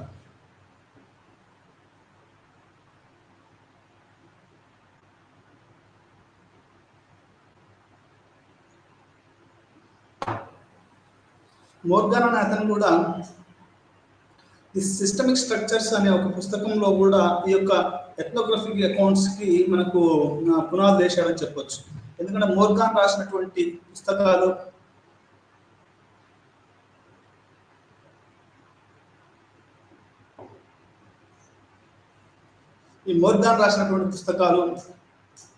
అదే రకంగా మాలినోవ్స్కీ రాసినటువంటి పుస్తకాలు అనేటివి మనకు ప్రధానంగా ఈ యొక్క ఎథ్నోగ్రఫిక్ స్టడీస్ కి ఒక మూలాధారంగా పనిచేసాయని చెప్పొచ్చు. ఎందుకంటే ఈరోజు మనకు ఫీల్డ్ వర్క్ని కానీ లేకుంటే పరిశోధనను కానీ అవి రివల్యూషనైజ్ చేశాయి అని చెప్పడానికి ఎటువంటి సందేహం లేదు. మీరు ఉదాహరణకి కాంతారా సినిమా తీసుకున్నారనుకోండి, కాంతారా సినిమా ఒక రకంగా అది ఎథ్నోగ్రఫిక్ స్టడీస్ అని చెప్పొచ్చు. అంటే గిరిజన హీరోలు, వాళ్ళ యొక్క ఆచారాలు, వాళ్ళ హావభావాలు, వాళ్ళ స్పోర్ట్స్, వాళ్ళు ఏ రకంగా ఒక రాయిని దేవునిగా పూజిస్తారు, ఇవన్నీ కూడా మనకు కాంతారా సినిమా అంటే 20వ శతాబ్దంలో కాంతారా సినిమా అనేది ఒక బెస్ట్ ఎథ్నోగ్రఫిక్ సినిమాగా మనము చెప్పుకోవచ్చు. అంటే ఈ రకంగా మనము అసలు క్లాసికల్ ఎథ్నోగ్రఫీలో ఈ నలుగురు చేసినటువంటి ప్రధానమైనటువంటి వీళ్ళ యొక్క కాంట్రిబ్యూషన్ మనం తెలుసుకోవడం జరుగుతుంది. క్లాసికల్ ఎథ్నోగ్రఫీ యొక్క విలక్షణమైన లక్షణాలను వివరించాలి. అంటే ఈ పాఠంలో మనం ఏం చేస్తాం, క్లాసికల్ ఎథ్నోగ్రఫీ యొక్క విలక్షణమైన లక్షణాలని మనము దీని యొక్క ప్రత్యేకత అంటే దీని యొక్క క్యారెక్టర్స్ ఏంటనేది మనము ఈ యొక్క పాఠంలో తెలుసుకుంటాము. అదేవిధంగా సామాజిక పరిశోధనలో క్లాసికల్ ఎథ్నోగ్రఫీని చర్చించారు. అంటే సోషల్ సైన్స్, సోషియాలజీలో ఈ యొక్క క్లాసికల్ ఎథ్నోగ్రఫీని ఎట్లా తీసుకొచ్చారనేది కూడా మనం దీంట్లో తెలుసుకోవడం జరుగుతుంది. శాస్త్రీయ ఎథ్నోగ్రఫీ డేటాని సేకరణ విధానం వివరించడం, అంటే సైంటిఫిక్గా ఎథ్నోగ్రఫీ డేటా ఏ రకంగా మనం సేకరించాలనేది కూడా ఈ పాఠం మనకు తెలియజేయడం జరుగుతుంది. క్లాసికల్ ఎథ్నోగ్రఫీ యొక్క ప్రధాన సంకేతాలను చర్చించడం, దీని యొక్క ప్రధాన సంకేతాలను కూడా మనం తెలుసుకోవడం అనేది కూడా ఈ యొక్క పాఠం ముఖ్య ఉద్దేశం. సమకాలీన కాలంలో కొత్త రకమైన ఎథ్నోగ్రఫీని వివరించడం. అంటే ఇప్పుడు వాళ్ళు చేసి వాళ్ళు 1850-60లో చేశారు. 1950 2020లోకి వచ్చాము. అంటే ఆల్మోస్ట్ ఒక 150 సంవత్సరాలకు మనం చేరాం. అంటే వాళ్ళు అప్పుడు చేసినటువంటి ఎథ్నోగ్రఫిక్ స్టడీస్కి ఇప్పుడు ఈ కాలానికి సమకాలీన కాలంలో కొత్త రకమైన ఎథ్నోగ్రఫీ గురించి ఇప్పుడు ఎట్లా జరుగుతుంది ఎథ్నోగ్రఫీ అనేది కూడా మనం అర్థం చేసుకోవాలి. అసలు ఈ ఎథ్నోగ్రఫీ అనే పదం కూడా ఎట్లా వచ్చిందనేది మనం అర్థం చేసుకోవాలి. ఎథ్నో అంటే పీపుల్, గ్రఫీ అంటే రాయడం. అది అంటే కళాత్మకంగా రాయడం. అంటే రాయడం అంటే ఏదో ఎట్లా పడితే అట్లా రాయడం కాదు. ఒక విషయాన్ని కళాత్మకంగా రాయడం అనేది చాలా గొప్ప విషయం. అంటే ఎట్లా అంటే మీకు ఒక ఉదాహరణ చెప్తాను. అంజయ్య అని ఒక అబ్బాయి ఉండేవాడు హైదరాబాద్ సెంట్రల్. ఆ అబ్బాయి మాట్లాడుతూ ఒక కళాత్మకంగా రాసింది చిన్నదే అయినా కానీ చాలా కళాత్మకంగా రాశాడు.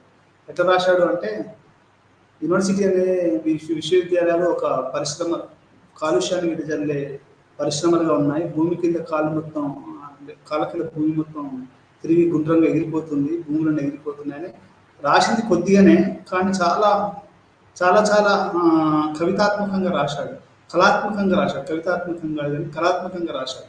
ఏదైతే ఈ యొక్క ఎథ్నోగ్రఫీ కూడా ఏంటి అంటే ఒక విషయాన్ని కళాత్మకంగా, ఈస్థెటిక్గా. ఈ మధ్యలో సోషల్ సైన్సెస్ ప్రొఫెసర్ ఈశ్వరయ్య గారు, మా మిత్రుడు ప్రొఫెసర్ ఈశ్వరయ్య గారు ఏం చెప్తారు అంటే, మీకు రొమాంటిక్ వే ఆఫ్ సీయింగ్ ఎక్కువ ఉంది అబ్బాస్ అని చెప్తూ ఉంటారు.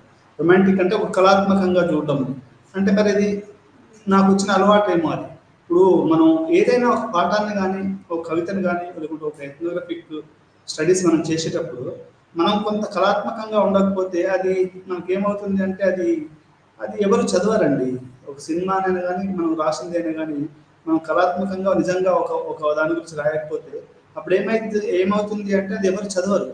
ఇప్పుడు వేలాది పుస్తకాలు రాస్తారు, వేలాది మంది డాక్టరేట్లు అవుతారు, చాలా మంది ఉంటారు. కానీ ఎందుకు మనం ఈ నలుగురు గురించి మాట్లాడుకుంటున్నాం? ఒక చిన్న ఉదాహరణ ఏంటంటే, మనం చాలా మంది ఎథ్నోగ్రాఫర్స్ ఇచ్చుంటారు కదా ప్రపంచంలో, ఇప్పటికి ఎంతో మంది ఫీల్డ్ వర్క్ చేసి ఉంటారు కదా. మరి ఎందుకు మనం ఈ నలుగురు గురించి మాట్లాడుకుంటున్నాం అంటే ఏదో దాగి ఉంది వీళ్ళు నలుగురిలో. అంటే వీళ్ళు పరిశోధనను ఒక కళాత్మకంగా చేశారని చెప్పడానికి నేను ఉదాహరణ చెప్తున్నాను.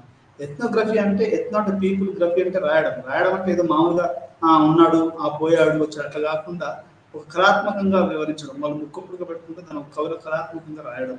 వాళ్ళు ఏదైనా డ్రెస్ వేసుకుంటే, రంగురంగుల డ్రెస్ వేసుకుంటే దాన్ని కళాత్మకంగా రాయడం. వాళ్ళ పాఠాన్ని కళాత్మకంగా చిత్రీకరించడం. ఈ కళాత్మకంగా చిత్రీకరించడమే ఎథ్నోగ్రఫీ అని మనం చెప్పచ్చు. అంతేగాని ఎట్లా పడితే అట్లా వాళ్ళని ఒక నాగరికులుగా, వాళ్ళని అసలు మనుషులు కాదు జంతువులతో సమానంగా చూడటము అనేది చాలా తప్పు. అంటే వాళ్ళల్లో భాగంగా ఉండి వాళ్ళ యొక్క జీవితాన్ని మనం కనుక కళాత్మకంగా రాయగలిగితే నాకు తెలిసి అంతకంటే గొప్ప పరిశోధన అంటూ ఏమి ఉండదు అనేది నాకు అర్థమవుతున్నటువంటి విషయం. దాంట్లో భాగంగానే మనం మాలినోవ్స్కీ, రెడ్డి బ్రౌన్ని, మార్గరెట్ మీడ్ని, ఈవిఎన్ పిచార్డ్ని వీరు చేసినటువంటి మనం పరిశోధనను మనం అర్థం చేసుకోవాల్సినటువంటి అవసరం ఉంది.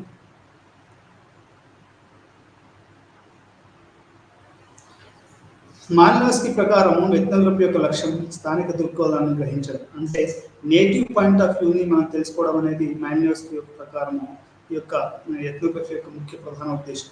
ప్రపంచం గురించి, అతని దృష్టిని గురించి చర్చించడం. అంటే ప్రపంచాన్ని అతను ఎట్లా అర్థం చేసుకుంటున్నాడు, ఏ దృష్టితో అతను ప్రపంచాన్ని చూస్తున్నాడు అనేది మనకు ఎథ్నోగ్రఫీ యొక్క ప్రధాన లక్షణంగా మనకు మాలినోవ్స్కీ ప్రకారం తెలుస్తుంది.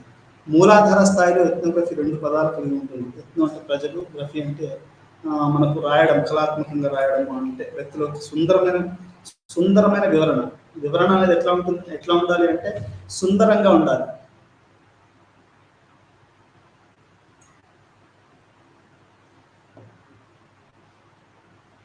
ఈ సుందరంగా వివరించడం అనేది సమూహము, సంఘము లేదా సమాజ పరంగా ఒక సుందరమైనటువంటి డిస్క్రిప్షన్ని మనం ఎథ్నోగ్రఫీ అని చెప్పొచ్చు. ఆక్స్ఫర్డ్ డిఫరెన్స్ ప్రకారం ఎథ్నోగ్రఫీ అనేది నిర్దిష్ట వ్యక్తుల సమూహాల యొక్క ఆచారాలు, అలవాట్లు, ప్రవర్తన యొక్క శాస్త్రీయ అధ్యయనం, సాధారణ నిరక్షరాస్యులైన సమాజాలలోని తెగలు లేదా వ్యక్తుల వంశాలకు వర్తించబడుతుంది. అంటే ఎవరైతే చదువు లేకున్నటువంటి గిరిజనులు, చదువులేనటువంటి గ్రామీణ స్త్రీలు, ఆ తర్వాత వృద్ధులు, పిల్లలు, వీళ్ళందరూ కూడా ఏంటంటే దీని ప్రకారం వాళ్ళ యొక్క అలవాట్లని, వాళ్ళ యొక్క ఆచారాలని మనం శాస్త్రీయ అధ్యయనం చేసి, అంటే ఏదో ఇక్కడ కూర్చొని హైదరాబాద్లో కూర్చొనో, ఢిల్లీలో కూర్చొనో, లండన్లో కూర్చొనో వాళ్ళు ఇట్లుంటారు, వీళ్ళు ఎట్లుంటారని రాయడం కాదు. శాస్త్రీయ అధ్యయనం ద్వారా నిరక్షరాస్యులైన సమాజాల్లో తెగలు, అంటే అక్షర జ్ఞానం లేనటువంటి సమాజాలలో ఎథ్నోగ్రఫిక్ చేయడం అనేది దాన్ని వర్తించబడుతుంది అనేది మనకు చెప్తుంది.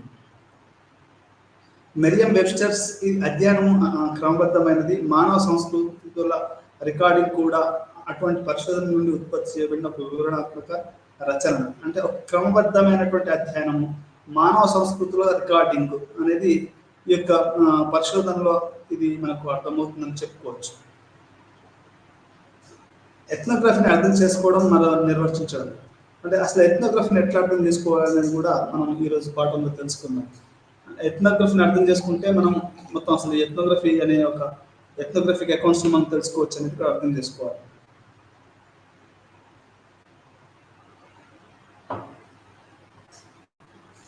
ఎథ్నోగ్రఫీ అనే పదాన్ని నిర్వచించడానికి ముందు ఆంథ్రోపాలజీ యొక్క క్రమశిక్షణ, ఎథ్నోగ్రఫీ యొక్క అభ్యాసం కలిపి అభివృద్ధి చెందాయని చెప్పుకోవాలి. అంటే ఆంథ్రోపాలజీ యొక్క అభ్యాసం అంటే వాళ్ళు చేసే పనితీరు, వాళ్ళు చేసే ఫీల్డ్ వర్క్ అనేది ఈ యొక్క ఇది ఎథ్నోగ్రఫీకి బాగా నిర్వచించి మనకు అభివృద్ధి చెందాయని మనం చెప్పుకోవచ్చు. ఉదాహరణకి ఎల్హెచ్ మోర్గాన్ చే మానవ శాస్త్ర ఎథ్నోగ్రఫీ పరిశోధన అధ్యయనం సిస్టమ్స్ ఆఫ్ నాగ్యూన్ ఆఫ్ సాంగ్యూటీ అండ్ అఫినిటీ ఆఫ్ హ్యుమానిటీస్గా ప్రచురించబడింది. నేను ఇంతకుముందు కూడా చెప్పాను, మోర్గాన్ గారు చేసినటువంటి పరిశోధన అనేది 1871, అంటే అది ఒక 110 సంవత్సరాలు 120 సంవత్సరాలు 150 సంవత్సరాల క్రితం జరిగినటువంటి ఈ పరిశోధన అనేది ఆయన మొట్టమొదటిసారిగా ఈ యొక్క ఎథ్నోగ్రఫీకి ఒక పునాది వేశాడని మనం చెప్పుకోవచ్చు.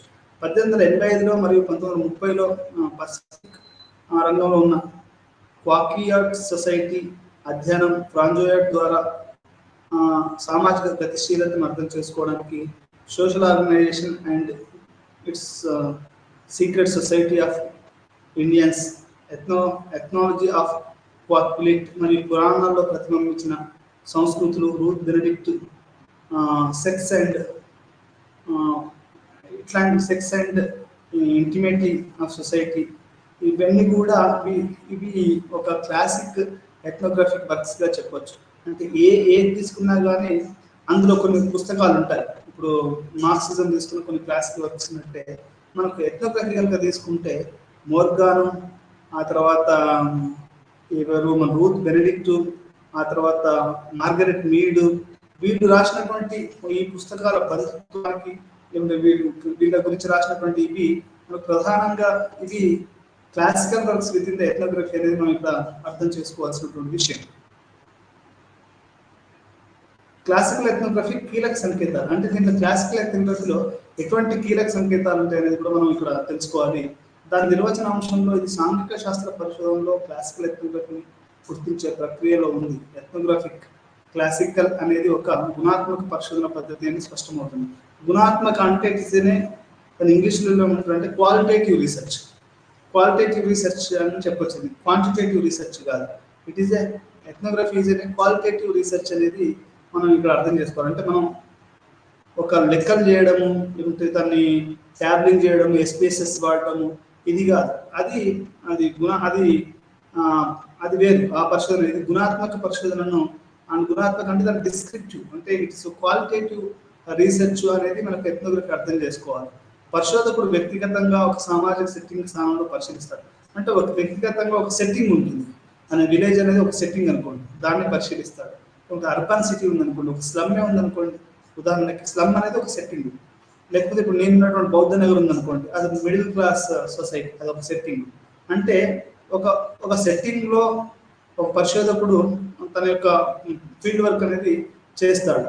అది మందపాటి వివరణ అందించడానికి, అంటే థిక్ డిస్క్రిప్షన్ చేస్తాడు. ఎట్లా అంటే ఇప్పుడు మా బౌద్ధ నగర్ని తీసుకుంటే అది ఏ రకంగా రోడ్డు ఉంది, అక్కడ ఎట్లాంటి ఇళ్ళు ఉన్నారు, ఎట్లాంటి జనాలు నివసిస్తారు, ఎట్లాంటి బట్టలు వేసుకుంటారు, ఎట్లాంటి ఆహార అలవాట్లు ఉంటాయి, లేకుంటే ఒక క్రైసిస్ ఎట్లా ఉంటాయి, అక్కడ చెట్లు ఎట్లా ఉంటాయి, చెట్లను కాపాడుకుంటారా లేదా.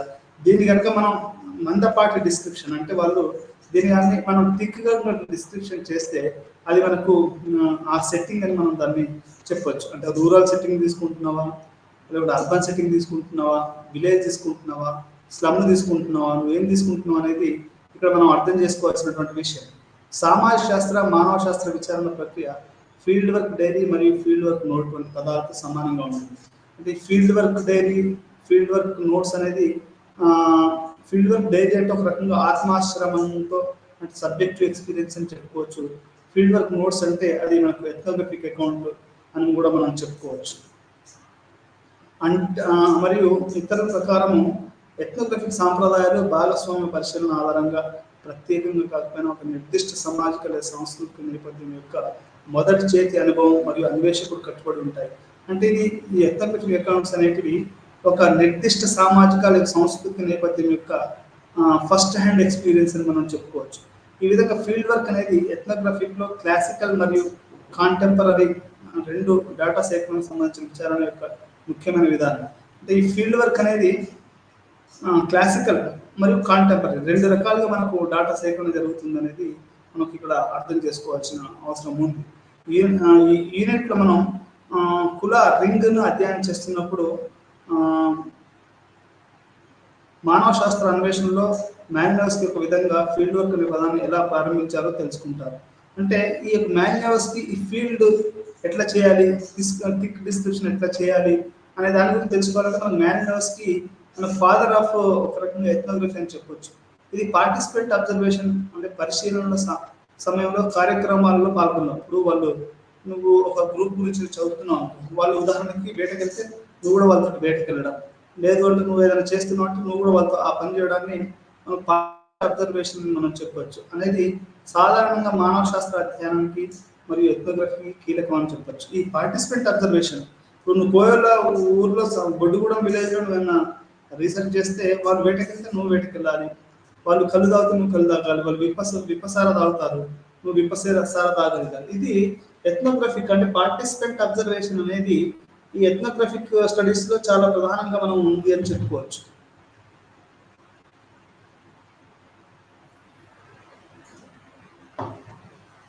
ఈ రకంగా ఎథనోగ్రఫీ అనేది చాలా ముఖ్యం.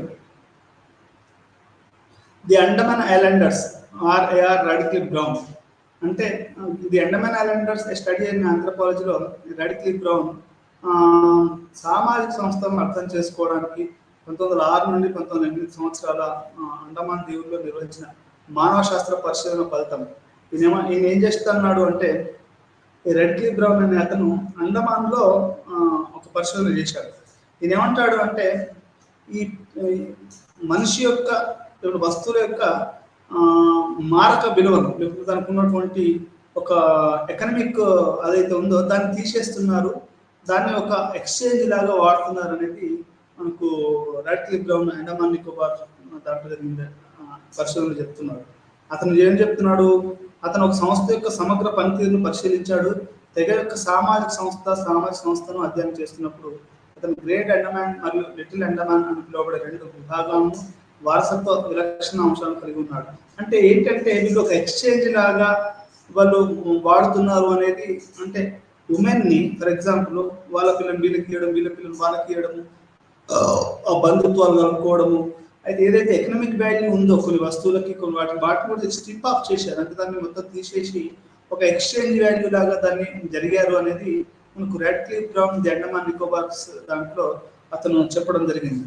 మనం దీనికి ముందు మనకు మాన్యువల్స్ మనం చూస్తే ఇతను కుల అంటే ఈ రింగ్ అనే అధ్యయనం చేస్తున్నప్పుడు ఇతను ఏమంటాడంటే ఈ కుల ట్రెడిషన్ అనేది ఏ రకంగా పనిచేస్తుంది అనేది మనకు మాన్యువల్స్ కి చాలా స్పష్టంగా ఆయన తన యొక్క క్లాసికల్ వర్క్ చేయడం జరిగింది.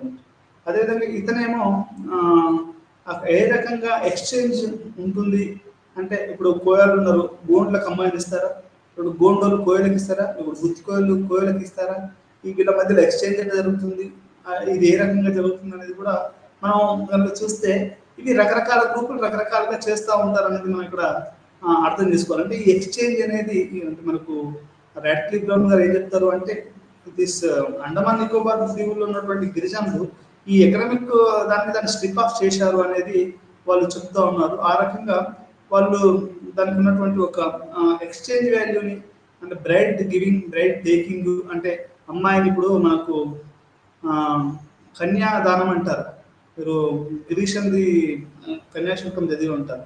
కన్యాదానం అంటారు, ఇంకేదంటే కన్యాదానం అంటారు. అంటే ఎక్స్చేంజ్ అన్నట్టు, ఇక్కడి నుంచి అటు అటు నుంచి ఇటు దానం. మనమేమో దానం అని చెప్తారు. ఇప్పుడు గిరిజనులు అయితే అది ఎక్స్చేంజ్, అంటే ఇక్కడ ఉన్న అమ్మాయి వాళ్ళు, ఇప్పుడు అక్కడ అబ్బాయిలు వీళ్ళు, ఈ రకంగా ఒక ఎకనామిక్ వాల్యూని స్ట్రిప్ ఆఫ్ చేసి ఒక ఎక్స్చేంజ్ వాల్యూ లాగా హ్యూమన్ సర్ప్లస్ అంటే సర్క్యులేషన్ జరుగుతుంది అనేది మనకు రాడ్క్లిఫ్ బ్రౌన్ గారు తెలియజేశారు. Witchcraft oracles and magic of Azande Evans Pritchard. అంటే దీనికంటే ముందు కూడా మనం ఇంకొకటి ఏంటంటే ఈ రాడ్క్లిఫ్ బ్రౌన్ తర్వాత మనం ఇంకొక ప్రధానమైనటువంటి క్లాసికల్ ఆంథ్రోపాలజీని తెలుసుకోవాల్సింది ఎవరంటే మార్గరెట్ మీడ్ గారి గురించి. మార్గరెట్ మీడ్ గారి గురించి నేను కొంచెం మొదట్లో కూడా చెప్పాను. ఈమె కూడా క్లాసికల్ ఎథ్నోగ్రఫర్ అని చెప్పొచ్చు. ఎట్లా అంటే ఈమె అమెరికాలో జరుగుతున్నటువంటి అమెరికాలో ఉన్నటువంటి యువత స్ట్రెస్ ఎందుకు గురవుతుంది అనేది ఆమె యొక్క పరిశోధన. అంటే షీఈస్ పజిల్డ్, బివైల్డర్, దాని ఇంగ్లీష్లో బివైల్డర్ అని చెప్పొచ్చు. ఈ బివైల్డరింగ్ అనేది జరిగిందంటే ఎందుకు యువత ఇట్లా స్ట్రెస్గా ఉంటారు, అది యువత లక్షణమా, జీన్స్లో ఉండే లక్షణమా? అంటే 18 సంవత్సరాల నుంచి 20 సంవత్సరాలు, 16, 25, 30 సంవత్సరాల మధ్యలో యువత 30-40 సంవత్సరాలు ఆ టైంలో యువత వాళ్ళు ఎందుకు రిబల్గా ఉంటారు అనేది ఆమెను బాగా కలిసివేసినటువంటి అంశం అని చెప్పొచ్చు. అది ఆమె పరిశోధన చేస్తూ ఆమె సుడాన్ కొన్ని ప్రాంతాలకు వెళ్ళి అక్కడ, అంటే అది పేరు నాకు సరి గుర్తు కావట్లేదు, అక్కడికి వెళ్ళి ఈమె పరిశోధన చేసింది. అంటే అమ్మాయిలు, యంగ్ అమ్మాయిలు ఆ రాష్ట్రాలలో ఎట్లా ఉన్నారు అని చూస్తే మన మార్గరెట్ మీడ్ గారికి అర్థమైంది ఏంటి అంటే ఈ యొక్క ఈ డ్రెస్ అనేది, యూత్లో డ్రెస్ అనేది కల్చరల్ కన్స్ట్రక్టే తప్ప ఇది ఏజ్కి సంబంధించిందో జెనెటిక్స్ సంబంధించిందో కాదు అనేది మనకు మార్గరెట్ మీడ్ గారు తన యొక్క ఎథ్నోగ్రఫిక్ అకౌంట్స్, అది కూడా చాలా బ్యూటిఫుల్ అకౌంట్ అని చెప్పొచ్చు.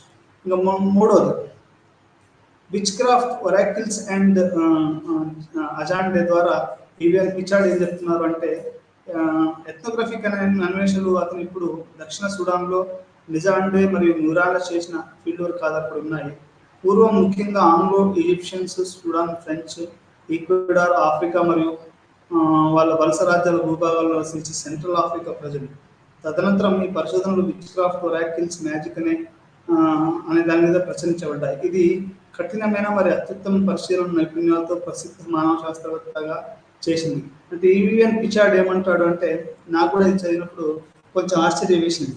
అంటే ఈ సుడాన్ ప్రజలలో ఇప్పుడు ఆరోగ్యం బాగలేదు అనుకోండి, ఆరోగ్యం బాగలేకపోతే అది ఎందుకు ఇతనికి ఆరోగ్యం బాగలేదు, దీని వెనుకాల ఉన్నటువంటి వ్యక్తులు ఎవరు అని వీళ్ళు ఒక లోకల్గా ఉన్నటువంటి ఒక స్థానిక డాక్టర్, విచ్ డాక్టర్ దగ్గరికి వెళ్తారు.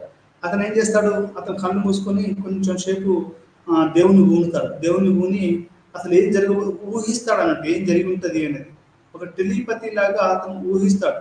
ఈ అబ్బాయిని పలానా వాళ్ళు ఇట్లా చేశారు అంటే ఈ తర్వాత వీళ్ళు నెక్స్ట్ ఇది చేయబోతారు, ఈ రకంగా చేస్తారని చెప్పి ఆ విచ్ డాక్టర్ ఏం చేస్తారంటే ముందే ఊహించుకొని ఆ నెక్స్ట్ జరగబోయే కార్యక్రమాన్ని అతను మొత్తం డిస్మాంటిల్ చేసేస్తాడు. డిస్మాంటిల్ చేయడం వల్ల ఈ అబ్బాయి మళ్ళీ స్లోగా, అబ్బాయి కానీ అమ్మాయి కానీ రికవరీ అనేది జరుగుతూ ఉంటుంది. చాలా వరకు ఏం జరుగుతుందంటే, ఇప్పుడు మనకు ఒక అబ్బాయికి కానీ ఒక అమ్మాయికి కానీ నేను జరిగింది అనుకోండి, మనం మామూలుగా మాట్లాడాలి అంటే ఇది పక్కన పెట్టండి, మనకు చూచాక అర్థమైపోయింది. అంటే ఎవరు నన్ను టార్గెట్ చేస్తున్నారా, లేకపోతే వాళ్ళు ఎందుకు సిక్ అవుతున్నారు, ఒక వ్యక్తి ఎందుకు మానసికంగా ఊకే దుర్బలమైన పరిస్థితులకు వెళ్ళిపోతున్నాడు, కొంతమంది ఎట్లా ఉంటారు అనేది మనకి which craft and magic and దాంట్లో ఇది మనకు చాలా క్లియర్గా తెలుస్తుంది అన్నట్టు. అంటే ఒక వ్యక్తిని టార్గెట్ చేసే వాళ్ళు ఉంటారు.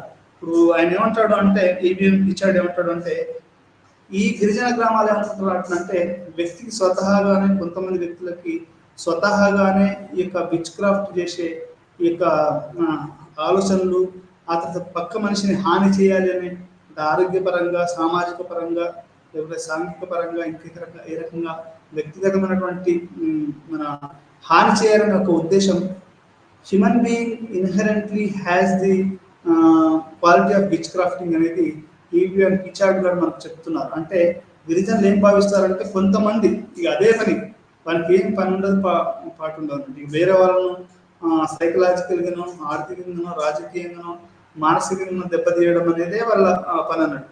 ఇప్పుడు మా ఊళ్ళో ఏం చేశారు అంటే కొండయ్య అని ఆ, కుండయ్య అని ఒక ఆయన ఉండేవాడు. ఆయనే ఊర్లోని మన చనిపోయిన వ్యక్తులకు బొక్కలు తీసుకొచ్చి మన కుండల్లో పెట్టి ఊర్లో అది వాళ్ళ కోడలను బెదిరించడం, లేకపోతే ఆవులను హత్య చేస్తున్నారని అని ఒక బ్లాక్ మ్యాజిక్ చేస్తున్నాడని గ్రామ ప్రజలంతా ఏం చేశారు, అతన్ని తీసుకెళ్ళేసి మా చెరువు దీక్షగుంట చెరువు దగ్గర అతను చంపేశారు. అంటే అతనికి మ్యాజిక్ వస్తాయి, అది కూడా హాని చేస్తాడు. అంటే అతని క్యారెక్టరే అట్లాంటిది. కొన్ని క్యారెక్టర్స్ ఎట్లా ఉంటాయంటే ఊరైనా సిటీ అయినా ఎట్లుంటాయంటే ఇక మనకు వేరే పని ఏముండదు అన్నట్టు. మన విచ్ క్రాఫ్టింగ్ అది మరి స్వతహాగా వస్తుందో, లేకుంటే వాడు ఎవడు మాత్రం పక్కన హాని చేయాలనుకుంటాడు, వాడు ఏ కండిషన్స్లో వాడు విచ్ క్రాఫ్ట్ అయ్యాడో కానీ వాడు అవుతుంటాడు అనేది మనకు ఇక్కడ అర్థమవుతుంది చాలా వరకు. అరే ఇది కంటి చూపుకి నల్లగా రాయన ఎగిరి కరిగిపోతుందని చెప్తా ఉంటారు. అంటే ఒక్కొక్కరు కంటి చూపు మంచిది కాదని విచ్ క్రాఫ్ట్ అని మనం ఇప్పుడు మామూలు సాదా భాషలో మీరు చూడండి, నేను చిన్న షాప్లోకి పోతే ఇక్కడ పెద్ద నాలుక బయట పెట్టి ఇట్లా దాన్ని శూలం వచ్చి దానికి ఒక దిష్టి బొమ్మ అని పెడతా ఉంటారు. అంటే అది ఏంటంటే అంటే మనిషి పక్కనకి హాని చేయకుండా, అంటే మనుషులలో హాని చేసే వ్యక్తులు ఉంటారు, ఆ హాని చేసే వ్యక్తుల నుంచి మనం కాపాడుకోవాలనేదే ఇక్కడ ఈ మ్యాజిక్ అనే దాంట్లో మనకి ఇక్కడ అర్థమవుతుంది. ఇది కఠినమైన మరియు అత్యుత్తమ పరిశీలన నైపుణ్యాలతో ప్రసిద్ధ మానవ శాస్త్రం చెందింది. అంటే ఇతను ఏమంటాడు అంటే ఈవెన్ రిచర్డ్, ఇతను ఒక ఇది ప్రముఖమైనటువంటి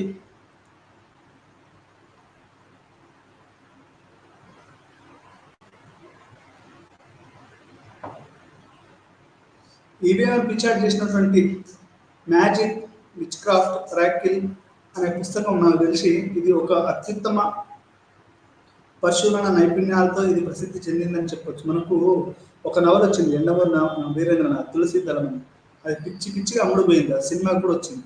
దాంట్లో కూడా ఏంటంటే విచ్ క్రాఫ్ట్లు చేయడము, లేకుంటే ఆడవాళ్ళు ఎక్కువగా నమ్ముతారు మీకు. అంటే నేను అనేది ఆడవాళ్ళని ఎక్కువ అది అనడమో ఇంకేదో అనడం కాదు, వాళ్ళు ఎక్కువగా నమ్ముతారు విచ్ క్రాఫ్ట్ని. ఇప్పుడు మా అమ్మ ఉండేది, మా అమ్మ నాకేం చెప్పింది, కాలుకో దారం కట్టుకున్నాను. అదేంటంటే నాకు ఆరోగ్యం బాగుండాలని ఆమె ఎప్పటికీ కోరుకునేది. అంటే విచ్ క్రాఫ్ట్ చేస్తారు, పక్కన వాళ్ళు అనారోగ్యంగా ఉంటే పక్కన వాళ్ళు కూడా అట్లనే ఉండాలి అని కోరుకుంటారని మా అమ్మకు భయం ఉండేది ఎప్పటికీ. ఆమె ఎప్పుడు కూడా ఇట్లాంటి చేసేది కాదు, కొంచెం ధైర్యవంతురాలు. మరి అట్లాంటి ధైర్యం ఉన్నటువంటి మా అమ్మ ఎందుకు ఇట్లా ఇప్పుడు ఊర్లలో చూస్తే నల్ల తడ ఒకటి కట్టుకుంటారు.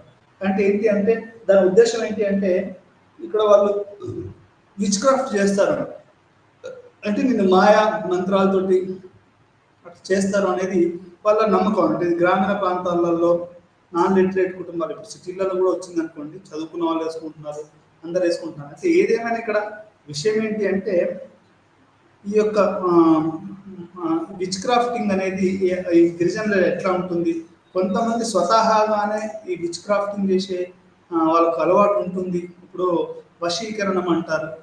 ఒక స్త్రీ అంటే మా ఊర్లో ఒక లేడీస్ చెప్పడం ఏంటి అంటే, మా పక్కింటి ఆయన ఒక ఆయన అంటే 1940s 50s ఆ టైంలో మా తాతల కాలంలో పక్కింటి అయినా అసలు అటు ఆ వీధిలో ఆడవాళ్ళు నడవాలంటే భయపడేవాళ్ళు. ఎందుకంటే వాళ్ళు కన్ను పడితే వాడు ఆమెను ఏదో అనుభవించడం అట్లాంటివి చేసేవాడు. అందుకని మనం విచ్ క్రాఫ్ట్ అని అన్నారు. వాళ్ళు ఒక అయ్యగారి కుటుంబానికి సంబంధించిన వాళ్ళు ఏంటంటే ఈ రకంగా అంటే స్త్రీలను వశపరుచుకోవడము, లేకుంటే వాళ్ళ యొక్క చూపుతో వాళ్ళని ఏదో రకంగా చేయడం అనేది మనకు జరిగింది అనేది మా ఊర్లో కొంతమంది ఆడవాళ్ళు పాతకాలపు నాకు మిత్రులైనటువంటి వృద్ధ మహిళలు కొంతమంది చెప్తుండే వాళ్ళు, అయ్యా ఇక వాడ నుంచి నడవడం అంటేనే కష్టంగా ఉండేది, అంత కఠినంగా వీళ్ళు మన మాయలు మంత్రాలు చేసేవాళ్ళు, ఆడవాళ్ళని లోపట్టుకునే వాళ్ళు, అందంగా ఉన్న ఆడవాళ్ళని, కొత్తగా పెళ్ళిన ఆడవాళ్ళని ఇట్లా ఎంతోమందిని వాళ్ళు అది చేసేవాళ్ళని రాశారు. అంటే ఇదంతా ఎందుకు చెప్తున్నానంటే గ్రామీణ ప్రాంతాలలో, గిరిజన ప్రాంతాలలో ఈ విచ్ క్రాఫ్టింగ్ అనేది ఎట్లా ఉంటుంది అంటే ఆరోగ్యాల పట్ల ఒక మనిషి బలంగా ఉంటాడు, కానీ ఆడసడం ఏదో జరిగిపోయి అతను చనిపోతూ ఉంటాడు. ఎంత విచ్ క్రాఫ్టింగ్ ఎట్లా ఉంటుంది, ఎట్లా నమ్ముతారు వాళ్ళు, మన విచ్ డాక్టర్స్ ఎట్లా తీసుకెళ్తారు, వాడు ముందే ఊహించుకొని ఇప్పుడు ఒకడు వీడిని హాని చేశాడంటే వాడు నెక్స్ట్ టార్గెట్ ఏమైంటుందని ముందే పసిగట్టి దాన్ని బ్రేక్ చేసేసి వీనికి నార్మల్ జీవితాన్ని తీసుకురావడం అనేది ఈ యొక్క విచ్ డాక్టర్స్ చేస్తున్నటువంటి అది. నేను కూడా Sufism as a Sufism and marginal health అనే దాంట్లో ఏం రాశామంటే అంటే ఆధునికత, మోడర్న్ రీసెర్చ్, మోడర్న్ మెడిసిన్ మానవాళికి ఉపయోగపడుతుంది, దీన్ని కాదనట్లేదు. కాకపోతే ఏంటంటే మనిషి మానసికంగా ప్రేమ, ఆప్యాయత ఇవన్నీ కోల్పోయిన ఒక మనిషి మానసికంగా దెబ్బతిపోయి ఈరోజు అన్ని డబ్బులు ఉంటే ఆనందంగా ఉంటాడు. వాటికి సూఫిజము కొంచెం మానసిక ప్రశాంతత కల్పించే ఈ ఆచారాలలో చాలా ముఖ్యమైన విషయం అనేది నా పరిశోధన పత్రంలో తేలిందే, నిజానికి కూడా కొంతవరకు వాస్తవం అనేది కూడా నాకు అర్థమవుతుంది. ఇట్లా అంటే ఆధునికంగా వచ్చినంత మాత్రాన, మెడిసిన్స్ వచ్చినంత మాత్రాన మనిషి ఆరోగ్యంగా ఉంటాడు లేకపోతే చేస్తాడు అనేది ఏం లేదు. ఈరోజు చాలా మంది యువత సిటీలలో మానసికమైనటువంటి సమస్యలను ఎదుర్కొంటూ చాలా దారుణమైన పరిస్థితులలో జీవిస్తున్నారు. Isolation, urban individualization, no friends, no money, ఆరోగ్యం బాగుండదు, ఎండలు, వేడి, మోసాలు, చీటింగ్, 99% చీటింగ్ అని చెప్తున్నారు వీళ్ళతో. ఈ రకంగా ఏ రకంగా అయితే ఇది జరుగుతుందనేది మనకి ఇక్కడ అర్థం చేసుకోవాల్సినటువంటి విషయం. ఈ రకంగా ఈ మ్యాజిక్, ఒరాకిల్, విచ్ క్రాఫ్ట్ ఇవి ఎట్లా జరుగుతుంది అజాండర్ అనేది ఈవిఎన్ పిచార్డ్ నిజంగా కూడా ఒక క్లాసిక్, వరల్డ్ క్లాసిక్ వర్క్ను ఈవిఎన్ పిచార్డ్ గారు చేశారు అని మనం అర్థం చేసుకోవాలి.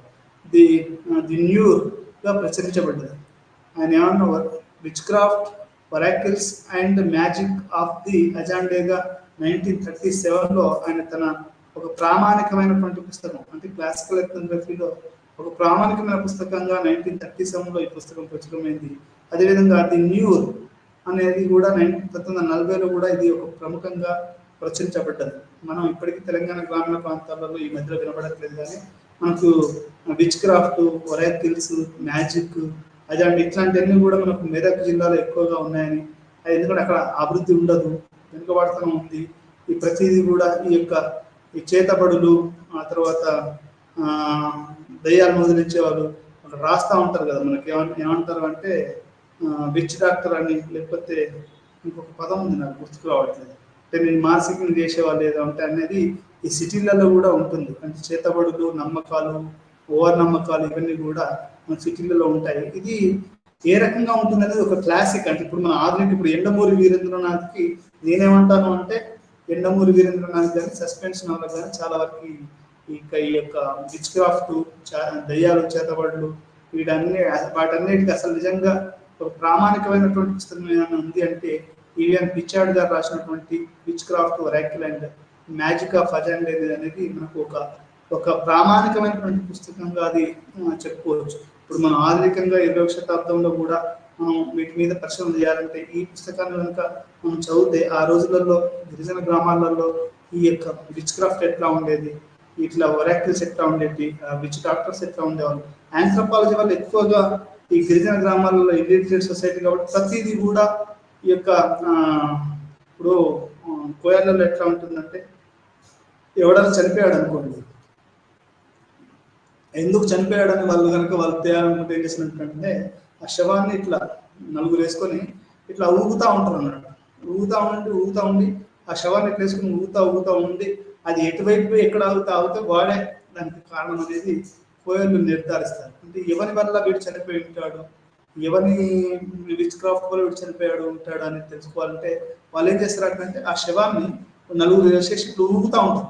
కొంచెం ఊగిన తర్వాత ఏమైంది అంటే అది ఊర్లో పోయి ఎవరినో ఒక ఇంటి ముందు ఆగుద్దని, ఆగిన తర్వాత అంటే వాడే వానికి కారణం. అంటే ఒక రకంగా ఇది టెలిపతి అని చెప్పొచ్చు. అంటే మానసికంగా ఏమవుతుందంటే కొంచెం రేఖామాత్రంగా మనం అర్థం చేసుకోగలుగుతాం ఎవరి అనారోగ్యానికి ఎవరి కారణం, ఎందుకు కారణం, ఎందుకంటే వాళ్ళ వల్లనే చేస్తూ ఉంటారు. ఇప్పుడు కొంతమంది మా ఇంటిని కూడా ఒక మేకలను కాసేవాళ్ళు ఉండేవాళ్ళు, కట్టే అని కుటుంబం ఉండేది.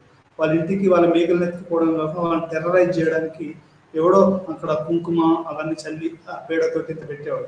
అంటే అది చూస్తే ఏంటంటే భయభ్రాంతులు కావాలి. అంటే అట్లా సైకిక్గా విచ్ క్రాఫ్టింగ్ చేయడం, ఒకరిని భయపెట్టియడం, ఒకరిని మానసికంగా వేధించడము, ఒకరిని ఏంటంటే మన ఆరోగ్యాన్ని దెబ్బతీయడం, మన యొక్క కెరీర్ని దెబ్బతీయడం, ఇట్లా రకరకాలుగా ఈ విచ్ క్రాఫ్ట్ అనేది ఆధునికంగా ఉంది, 20వ శతాబ్దంలో కూడా ఉంది. ఇప్పుడు ఇది మనకు అదేంటి నవల రాసింది కదా, ఆమె పేరు నాకు గుర్తుకు రావట్లేదు ఆమె. అది కూడా ఒక రకంగా విచ్ క్రాఫ్ట్కి సంబంధించినటువంటి ఒరాకిల్స్ సంబంధించిన ఒక అబ్బాయి ఉంటాడు. ఆ అబ్బాయి మీద రాసేవాడు స్కూల్లో చదువుతాడు, లండన్ జరిగింది అది. ఆ సినిమా ఉంది కదా, ఆ సినిమాలో కూడా ఇది చాలా ఇప్పుడు విచ్ క్రాఫ్ట్ ఒరాకిల్స్ చాలా సినిమాలు వచ్చాయండి. అంటే ఆధునిక విచ్ క్రాఫ్ట్, ఆధునిక ఒరాకిల్స్, ఈ మ్యాజిక్ అజెంట్ వీటన్నిటి మీద కూడా చాలా చాలా పుస్తకాలు వచ్చాయి. ఒక రకంగా అంటే నాకు అర్థమవుతుంది ఏంటి అంటే ఇవన్నీ చదివిన తర్వాత మనిషి ప్రతి వాడు కూడా ఎందుకో కుట్రలు అంటే అది ప్రతి వ్యక్తిలో కూడా ఇంక్లూడింగ్ నేను కూడా అంటే ఒక మనకు అందలేదు కాబట్టి కుట్రలు పనడం, లేకుంటే ఒకరి మీద విద్వేషం, అంటే అది ఇట్లేదో జ్వాలలాగా మనలోనే ఇట్లా పెరిగి పెరిగి అది మనల్ని తినేస్తుంది అన్నట్టు. ఆ రకంగా అది రావడము, దాన్ని మనం కంట్రోల్ చేయకపోవడం, పక్కన మీద మనం కుటిల ప్రయత్నాలు చేయడం, మన మనస వాచ కర్మాన మనం దాన్ని కంట్రోల్ చేయకుండా ఒక కుట్రలు కుతంత్రాలు, ఈ పెట్టుబడిదారి విధానంలో ఏంటంటే అదే పనిగా పక్కన ఒక విలన్గా చూపిస్తారు. మనలో ఉన్న లోపాలను చూపించకుండా ఇప్పుడు ఏం చెప్తుంది, పెట్టుబడిదారి విధానం చంపైనా కానీ దాన్ని సాధించాలని చెప్తుంది. కానీ మనం అర్థం చేసుకోవాల్సిన విషయం ఏంటంటే మనలో ఉన్న లోపాలు ఏంటి అనే దాన్ని మనం ఫోకస్ చేయకుండా అదే పనిగా రగిలిపోయి చాలా మంది విద్యార్థులు చనిపోయిన ఉన్నారు, బిజినెస్ పీపుల్ చనిపోయిన ఉన్నారు, పరిశోధకులు కూడా. నేను నికోలా టెస్లాకును థామస్ అల్వా ఎడిసన్కు జరిగినటువంటి పోరాటం వింటుంటుంది. ఎడిసన్ గాడు ఎన్ని దుర్మార్గాలు చేశాడు టెస్లా మీద, అతని పరిశోధనను దెబ్బతీయడానికి. అంటే ఇట్లా ఒక రకంగా అది which craft, modern which craft అని చెప్పుకోవచ్చు, 21st సెంచరీ విచ్ క్రాఫ్ట్ అని చెప్పుకోవచ్చు. ఈ రోజులో కూడా ఈ విచ్ క్రాఫ్ట్ అనేది అంటే మానవ సమాజంలోనే ఇది ఉంటుంది. అంటే ఇప్పుడు చాలా మంది వెనుకబడ్డ వాళ్ళు, పేదవాళ్ళలో ఇది ఎక్కువగా ఉంటుంది. అంటే పేదరికం అనేది poverty the source of all evils, మనం దాన్ని ఒప్పుకోవచ్చు. విచ్ క్రాఫ్ట్ కూడా ఎక్కువ పేదలలో, ఇది మ్యాజిక్లు, విచ్ క్రాఫ్ట్లు ఇవన్నీ ఎక్కడ ఎక్కువగా గిరిజనులు, ఇల్లిటరేట్స్, పేదరికం ఉన్న వాళ్ళు ఎక్కువగా నమ్ముతారు. అలాంటిది పూర్తిగా ఆధునిక సమాజంలో మొత్తం లేకుండా పోయిందా? 20వ శతాబ్దం అసలు దీన్ని అసలు వీటి గురించి మాట్లాడమే తప్ప అంటే లేదా, అలా చెప్పుకోవడం కుదరదు. ఒక రేఖ మాత్రంగానైనా కానీ మనలో కూడా ప్రతి చదువుకున్న నాలుగు డాక్టరేట్లలో కూడా ఒక రకమైనటువంటి ఈ యొక్క ఇది ఒక అర్జెంట్ మనల్ని వేరే వాళ్ళు చేయకుండా, ఇప్పుడు మనం కూడా వేరే మనం ఏమనుకుంటామంటే మనం వేరే వాళ్ళ మనం దెబ్బతింటాం, మన వల్ల కూడా వేరే వాళ్ళు దెబ్బతింటారు. మనం ఎప్పుడు యాక్సెప్ట్ చేయడం, సొంత తప్పును యాక్సెప్ట్ చేయడం అనేది అంత ఈజీగా కాదు, కానీ మనం చేయం. ఆ రకంగా ఈ యొక్క విచ్ క్రాఫ్ట్ అనేది, ఒరాకిల్స్ అండ్ మ్యాజిక్ అనేది అజెండాలో ఎట్లా ఉంది, గిరిజన వాళ్ళు ఇన్హెరెంట్ గానే కొంతమందిని ఎట్లా ఒక భూత వైద్యుడు అన్నాను ఇంతకుముందు, నాకు అది గుర్తుకు రాలేదు. భూత వైద్యం అంటారు కదా ఊర్లలో, అరే నీకు భూతం పెట్టింది, దయ్యం పెట్టిందారా, ఇప్పుడు మా అమ్మ అంటుండేది, శైతాన్ నికల్ నీకు దయ్యం పట్టిందారా నీకు అని చీపులు గట్టుతోటి దాంతో దీంతో కొడతా ఉంటారు. చాలా చాలా వాళ్ళు తల్లిదండ్రులు ఏంటంటే పిల్లల్ని కాపాడుకోవడానికి వాళ్ళు ఏమి విశ్వ ప్రయత్నం ఉండదండి. అంటే వేరే వాళ్ళు భార్యాభర్తలు ఒకరు చేసుకుంటారో నాకు తెలియదు, కానీ తల్లిదండ్రులు గ్రామీణ ప్రాంతాలలో, సిటీలోనే కానీ వాళ్ళ పిల్లల్ని చేయడానికి వాళ్ళకి ఎంత ప్రయత్నిస్తారు అంటే వాళ్ళ ప్రాణాలు కూడా వదిలేస్తారు. అట్లాంటి వాతావరణం ఉంటుంది, తల్లిదండ్రులు చేస్తారు. అంటే ఈ విచ్ క్రాఫ్ట్ నుంచి వేరే వాళ్ళు చేసినటువంటి చెడు కర్మల మీద నీ మీద పడకుండా నిన్ను కాపాడుకుంటూ తల్లిదండ్రులు వాళ్ళు చేస్తూ ఉంటారు. అందుకని దయ్యాలు పెట్టిందారా అని చెప్పి మీకు పెడతారు. మాటికి ఎవడన్నా నాకు అదే కావాలి, నాకు ఆ చాక్లెటే కావాలి, ఆ బట్టలే కావాలి, నేను అదే చదువుకుంటాను, డబ్బులు కావాలంటే దయ్యం పెట్టినట్టు అని అంటారు. అంటే ఉదాహరణ చెప్తున్నాను, లేకపోతే ఆ అమ్మాయిని పెళ్లి చేసుకుంటాను, ఇట్లాంటివి ఉంటాయి కదా యువతలు. ఇవన్నీ ఎట్లా ఉంటుంది అనేది మనం ఇది ఆధునిక విచ్ క్రాఫ్ట్, ఒరాకిల్, మ్యాజిక్ అనేది కూడా మనం అర్థం చేసుకోవాలి. Classical ethnography moving ahead. సరే, ఈ నలుగురు గురించి మనం తెలుసుకున్నాం. అంటే ఇక మనం అక్కడితో అయిపోతామా? వాళ్ళు ఎప్పుడో 100 సంవత్సరాల క్రితం చేశారు, మళ్ళీ మనం ఇంక ముందుకు వెళ్ళవలసిందా అంటే ఇప్పుడు మనం 100 సంవత్సరాలలో 2000 సంవత్సరాలు జరిగిన ఆవిష్కరణలు ఈ 100 సంవత్సరాలలో జరిగాయి.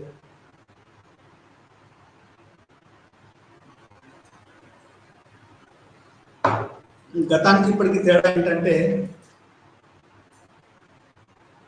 ఈ 200 సంవత్సరాలు వేరు, ఆ మొత్తం మానవాళి ఎవల్యూషన్ వేరు అన్నట్టు. కాబట్టి 200 సంవత్సరాలు చాలా 100 సంవత్సరాలు చాలా జరిగింది. కాబట్టి క్లాసికల్ ఎథ్నోగ్రఫీ నుంచి ఇంకా ఆధునిక modern ethnography, post modern ethnography కూడా, ఫెమినిస్ట్ ఎథ్నోగ్రఫీ, ఇట్లా రకరకాల ఎథ్నోగ్రఫీస్ వచ్చాయి. కొంతకాల వ్యవధిలో క్లాసికల్ నుండి సమకాలీన ఎథ్నోగ్రఫీ, క్రాఫ్ట్ వరకు బ్రేక్తో ఒకరు ముఖాముఖిగా ఎదుర్కొంటారు. ఆవిర్భావం మరియు తర్వాత విస్తృతంగా విస్తరించిన వీడియో విజువల్స్ ఎఫెక్ట్, మీడియా, మునుపు మరియు ప్రస్తుత కొత్త సాంకేతికత క్లాసికల్ ఎథ్నోగ్రఫీని మార్చింది. ఇప్పుడున్నటువంటి డిజిటల్ మీడియా నేను మాట్లాడుతున్నాను, నా క్లాస్ మొత్తం చూస్తాను, నా ఊరు చూస్తాను, అందరు ప్రపంచం మొత్తం చూస్తుంది. ఇది ఒక ఎథ్నోగ్రఫీకి ఒక క్లాసికల్ ఎథ్నోగ్రఫీ అని కూడా చెప్పొచ్చు. అండ్ ఆధునిక సాంకేతికతతో వచ్చిన మూవింగ్ హెడ్ గా మనం ఈ యొక్క మన ఆన్లైన్ క్లాసులను కూడా చెప్పుకోవచ్చు. ఏది ఏమైనప్పటికీ ఇది అదే సమయంలో మల్టీ సైటెడ్ ఎథ్నోగ్రఫీ కూడా తనగా ముద్ర వేస్తుంది. ఈ దశలో ముందుకు వెళ్లే ముందు క్లిపోడి చీకటి వివరణ అనే పిలిచేదానికి సమాచారంతో కొన్ని సంభావిత చర్చను కలిగి ఉండడం సంభావితంగా ఉంటుంది. ఈ భావనను అతను గిల్బర్ట్ స్వీకరించాడు. ఎథ్నోగ్రఫీ సామాజిక ఉపన్యాసాన్ని ఇన్స్పైర్ చేశాడు. అతను ఈ రకంగా ఇలా చేయడం ద్వారా అతను ఒక్కదాన్ని సంఘటన నుండి సొంత క్షణంలో మాత్రమే ఉనికిలో ఉన్న ఒక ఖాతాగా మారుస్తాడు. ఇది దాని శాసనాల్లో ఉంటుంది, పునఃపరిశీలించవచ్చు.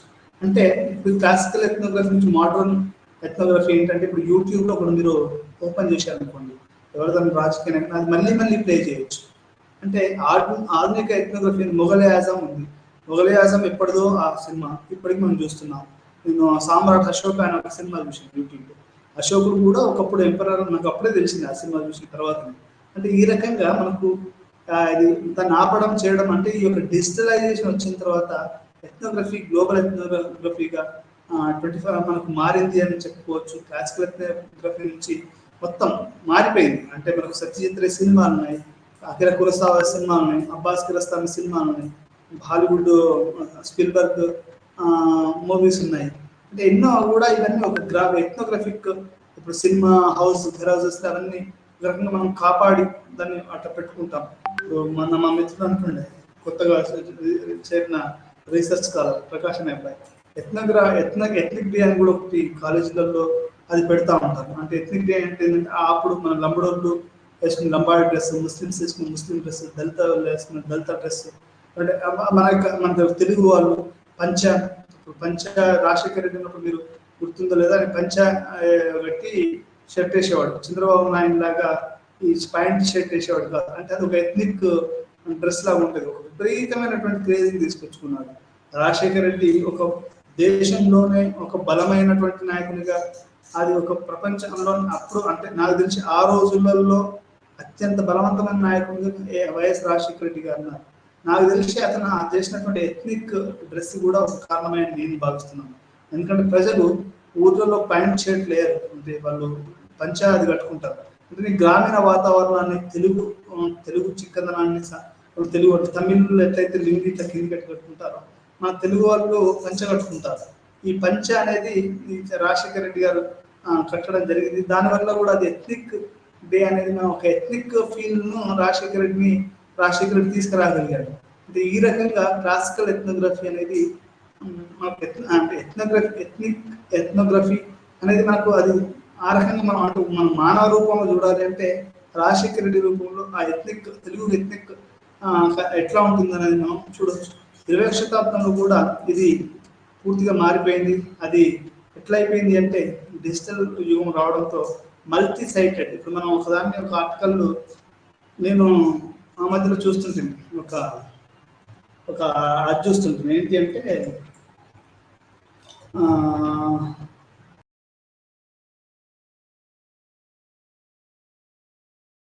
ఒక ఆర్టికల్ చూస్తుంటుంది, what is the highly cited article in the world అంటే అది ప్రోటీన్ మీద ఉంది. ప్రోటీన్ మీద అది హైలీ సైటెడ్. అంటే మనకి ఎక్కువగా సైటెడ్ ఇవన్నీ డిజిటల్ వల్ల సాధ్యమవుతుంది అనేది మనం ఇక్కడ అర్థం చేసుకోవాలి. అంటే ఇప్పుడు జరుగుతున్నటువంటి 20వ శతాబ్దం మొత్తం కూడా ఈ డిజిటల్ యుగం కాబట్టి డిజిటల్ మీదనే నడుస్తుందని మనం అర్థం చేసుకుంటూ మనం ఈ డిజిటల్ యుగంలో కూడా ఎథ్నోగ్రఫీ అనేది మనకు ఇంటర్నెట్ ఎథ్నోగ్రఫీ, గ్లోబల్ ఎథ్నోగ్రఫీ మొత్తం ఇప్పుడు నేను న్యూయార్క్ నుంచి ఒక బుక్ను డౌన్లోడ్ చేసుకున్నాం, కాస్ట్ అండ్ ప్రైస్ జిఎస్ గురి. మరి అది ఎథ్నోగ్రఫిక్ అకౌంట్ అని చెప్పొచ్చు మనం, అంటే ఇది ఇంటర్నెట్ ఎథ్నోగ్రఫీ అని చెప్పొచ్చు.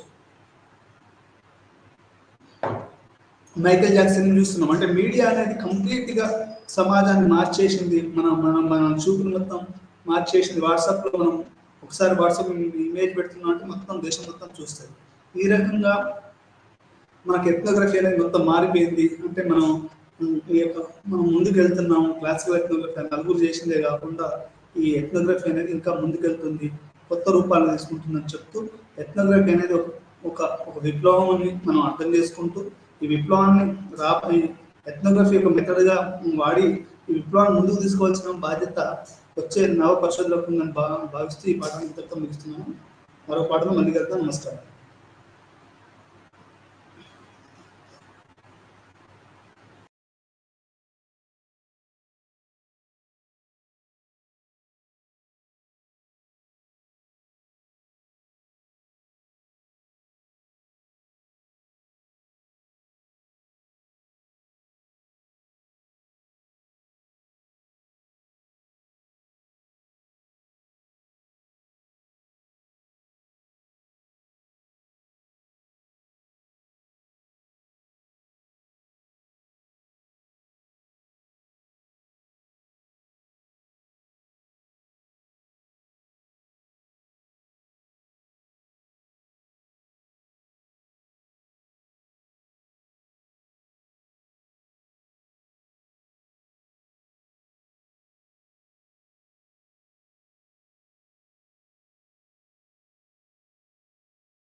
গুড আফটাৰনুন, নমস্কাৰ। কালি আমি ব্লক 1 ইউনিট 4 নাস্তিক এণ্ড আস্তিকা দৰ্শন এইটো আলোচনা কৰিছিলোঁ। তাৰপিছত আমি নাস্তিক দৰ্শনৰ পাৰ্টখিনি ক্লিয়াৰ কৰিছিলোঁ, যাতে কি ফিলচফিকেল স্কুলছ যিবোৰ আছে, যেনেকা সাংখ্য, তাৰপিছত মীমাংসা, ন্যায়, এইবোৰ আছিলে, বেদান্ত, তাৰপিছত যোগ, ন্যায়, বৈশেষিকা, এইবোৰ আছিলে স্কুলছ যিবোৰ ভাৰতীয় দৰ্শনৰ। চ' এইখিনি আমি কালি আলোচনা কৰিছিলোঁ। তো আজি ইয়াৰ মাজতে যি নাস্তিক দৰ্শন যিখিনি আছিলে, এইখিনি আমি কালি আলোচনা কৰা নাছিলোঁ। তাৰ আগতে মই কিছুমান বস্তু কৈ দিওঁ, যিবোৰ নাস্তিক জেনেৰেলি দুটাৰ মাজত ডিফাৰেঞ্চখিনিও মই কালি আলোচনা কৰিছিলোঁ, যে নাস্তিক দৰ্শনটো হ'ল যিবোৰ do not believe in god, বা নট অনলি গড, একচুৱেলি এইখিনি আমি হিন্দু দৰ্শন মতেহে আলোচনা হৈ আছিলে ইয়াতে, বিকজ তাতে বৈদিক এণ্ড অবৈদিক যিবোৰ পাৰ্ট আছিলে, এইখিনি আস্তিক মানে হ'ল বৈদিক দৰ্শন, যিবোৰে মানে বৈদিক বেদক ফ'ল' কৰে বা বেদক মানে।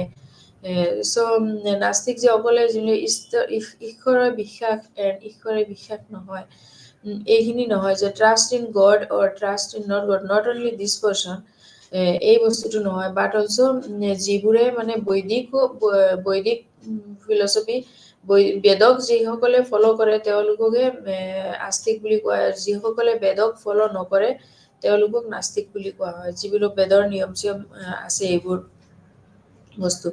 চ' এইটো দৰ্শনতে ভাৰতীয় দৰ্শনৰ এইটো এটা সম্প্ৰদায় হৈছিলে, যি আস্তিক দৰ্শন। ভাৰতীয় দৰ্শনত দুটা সম্প্ৰদায়, এটা হ'ল নাস্তিক দৰ্শন আৰু আস্তিক দৰ্শন ভাৰতীয় দৰ্শনৰ মাজত। চ' ক্লিয়াৰ ডেফিনেশ্যনটো এইটোৱে হ'ল যে যিসকলে বেদক ফ'ল' কৰে সেইটো হ'ল আস্তিক দৰ্শন, আৰু যিসকলে বেদক ফ'ল' নকৰে তেওঁলোকে হ'ল নাস্তিক দৰ্শন। চ' ইয়াৰে আমি আলোচনা কালি কৰিছিলোঁ, যি বৈদিক স্কুলছ অফ ফিলচফি যিবিলাক, এইবোৰক আলোচনা কৰিছিলোঁ। এতিয়া আমি নাস্তিক দৰ্শনৰখিনি আজি আলোচনা কৰিম। ভাৰতীয় দৰ্শনৰ আন এটা সম্প্ৰদায় হৈছে নাস্তিক দৰ্শন বা দৰ্শন সম্প্ৰদায়। চ' এই নাস্তিক দৰ্শন সম্প্ৰদায়সমূহৰ বেদৰ অকলে যে বেদৰ প্ৰামাণ্যৰ ওপৰত, নাস্তিক দৰ্শন সম্প্ৰদায় কেইটা হৈছে চাৰ্বাক, বৌদ্ধ আৰু জৈন। অকলে যে তেওঁলোকে বেদৰ ওপৰত ডিপেণ্ডেণ্ট সেইটোও নহয়, তেওঁলোকে লগতে কি কৰে, সম্প্ৰদায় কেইটা হ'ল চাৰ্বাক, বৌদ্ধ এণ্ড জৈন। এই তিনিটা নাস্তিক দৰ্শন বিশেষকে সম্প্ৰদায় হ'ল যিসকলে বেদক ফ'ল' নকৰে। তাৰপিছত তাৰ মাজতো আকৌ ভাগ আছে, এটা হ'ল চৰমপন্থী নাস্তিক আৰু এটা হ'ল নৰমপন্থী নাস্তিক। এতিয়া চৰমপন্থী নাস্তিক আৰু নৰমপন্থী নাস্তিকৰ মাজত ডিফাৰেঞ্চটো হ'ল কি, যিসকলে তীব্ৰভাৱে কি কৰে, বেদৰ বিৰোধিতা কৰে, মানে বেদক ফ'ল' নকৰে আৰু উল্টা বেদৰ বিৰোধিতা কৰে, তেওঁলোককহে চৰমপন্থী বুলি কোৱা হয়। এতিয়া চৰমপন্থী হ'ল চাৰ্বাক আৰু বৌদ্ধ দৰ্শন, এই দুটা হ'ল চৰমপন্থী দৰ্শন। আৰু জৈন ফিলচফি, তেওঁ কি কৰে, তেওঁ নাস্তিক দৰ্শনৰে হয়, হলেও তেওঁ বেদৰ বিৰোধিতা তীব্ৰভাৱে কৰা নাই। চ' তেওঁক কি বুলি নৰমপন্থী নাস্তিক দৰ্শন বুলি আখ্যা দিয়া হয়। চ' এই দৰ্শনে কি কৰে, বেদ আৰু ঈশ্বৰৰ অস্তিত্বত বিশ্বাস নকৰিলেও এক অতীন্দ্ৰিয় পুৰুষৰ স্বীকাৰ কৰিছে। সেইটোক তেওঁ যদি বিশ্বাস নকৰে, দেন গোটেই ইন্দ্ৰিয়ৰ ওপৰতে যি ইন্দ্ৰিয়, তাকে অতীন্দ্ৰিয় বোলে। এইটো অতীন্দ্ৰিয় পুৰুষ, মানে ইন্দ্ৰিয়ৰ ওপৰতে তেওঁক অতীন্দ্ৰিয় পুৰুষক স্বীকাৰ কৰিছে। চ' এইখন তালিকাতে আমি ইয়াতে আমি ভাৰতীয় দৰ্শন এটা ধুনীয়াকে পাৰ্ট আমি ডিভিজন কৰিব পাৰো। ফাৰ্ষ্টত হ'ল দুটা দৰ্শন, এটা হ'ল বৈদিক অৰ আস্তিক দৰ্শন, আৰু ছেকেণ্ডটো হ'ল অবৈদিক অৰ নাস্তিক দৰ্শন। আকৌ বৈদিক দৰ্শনত এটা হ'ল বেদানুগত, আৰু এটা হ'ল এটা ডাইৰেক্টলি বেদক মানি চলিব, বেদৰ বাহিৰত অলপো নাযাব, আৰু এটা হ'ল বেদ স্বতন্ত্ৰ, মানে বেদৰ যিবোৰ নিয়ম নীতি আছে এইখিনি তেওঁলোকে মানি চলে, বাছ ইমান বেদৰ তলত সিহঁতে নাযায়। চ' মীমাংসা আৰু বেদান্ত হ'ল এই দুটা হ'ল সিহঁতে বেদৰ আজ্ঞাকাৰী হয় আৰু বেদ স্বতন্ত্ৰ মানে বেদক মানি চলে বাট বেদৰ আণ্ডাৰতে আছে। এইটো হ'ল সাংখ্য যোগ ন্যায় বৈশেষিকা এই চাৰিবিধ। আৰু ভাৰতীয় দৰ্শনত ছেইম হ'ল অবৈদিক বা নাস্তিক দৰ্শনৰ তলত আছে তিনিটা আৰু দুটা চৰমপন্থী এণ্ড নৰমপন্থী। তো দুটা হ'ল চাৰবাক এণ্ড বৌদ্ধ হ'ল কি চৰমপন্থী এণ্ড জৈন হ'ল নৰমপন্থী। চ' এইখিনি আছিলে আমাৰ নাস্তিক দৰ্শনৰ যি পাৰ্ট এইটো। যি নাস্তিক দৰ্শন সম্প্ৰদায়ত ডিভিজন এইটো আছিলে চৰমপন্থী নাস্তিক দৰ্শনৰ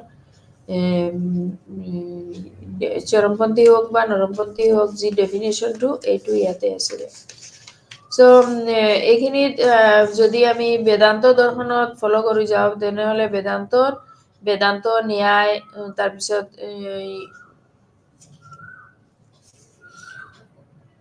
মীমাংসা দেন সাংখ্য যোগ বিশেষিকা এই গোটেইবোৰৰ আমি ডেফিনেশ্যনটো চালেহে যি কালি আমি আলোচনা কৰিছোঁ এইটো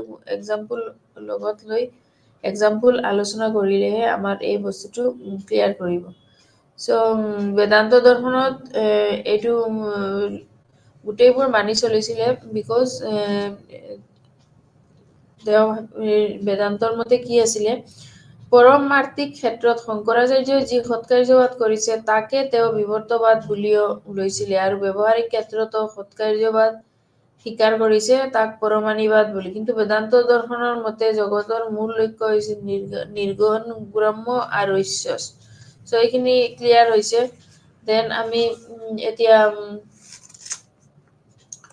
এই বৌদ্ধ নাস্তিক দৰ্শনৰ যি তিনিটা পাৰ্ট আছে তাৰ মাজতে হ'ল কি ফাৰ্ষ্টৰ চৰমপন্থীত হ'ল চৰমপন্থীৰ মাজত হ'ল দুটা যি হ'ল এই বৌদ্ধ এণ্ড চাৰবাক। এইটো বৌদ্ধ দৰ্শন লৈ আলোচনা কৰিম। দেন যি তিনিটা আছিলে বৌদ্ধ দৰ্শন তাৰপিছত এই জৈন দৰ্শন এণ্ড এই চাৰবাক। চ' বৌদ্ধ দৰ্শনৰ প্ৰতিষ্ঠাতা কোন আছিলে? বৌদ্ধ দৰ্শনৰ প্ৰতিষ্ঠাতা হ'ল গৌতম বুদ্ধ। কপিলা তেওঁক কোন আছিলে আমি 6 আৰু 7ত হিষ্ট্ৰীত মনত আছেনে নাই এই গৌতম বুদ্ধৰ বিষয়ে আমি আলোচনা কৰিছিলোঁ। সেই বৌদ্ধ দৰ্শনী ইয়াতে আছে। চ' বৌদ্ধ দৰ্শনৰ প্ৰতিষ্ঠাতা হৈছে গৌতম বুদ্ধ আৰু বুদ্ধই তেওঁৰ উপদেশসমূহ লিপিবদ্ধ কৰি থৈ নোযোৱাৰ বাবেহে এই দৰ্শনে কোনো মূল গ্ৰন্থ এই দৰ্শনৰ সাৰমৰ্ম তিনিখন পিটকত পোৱা যায়।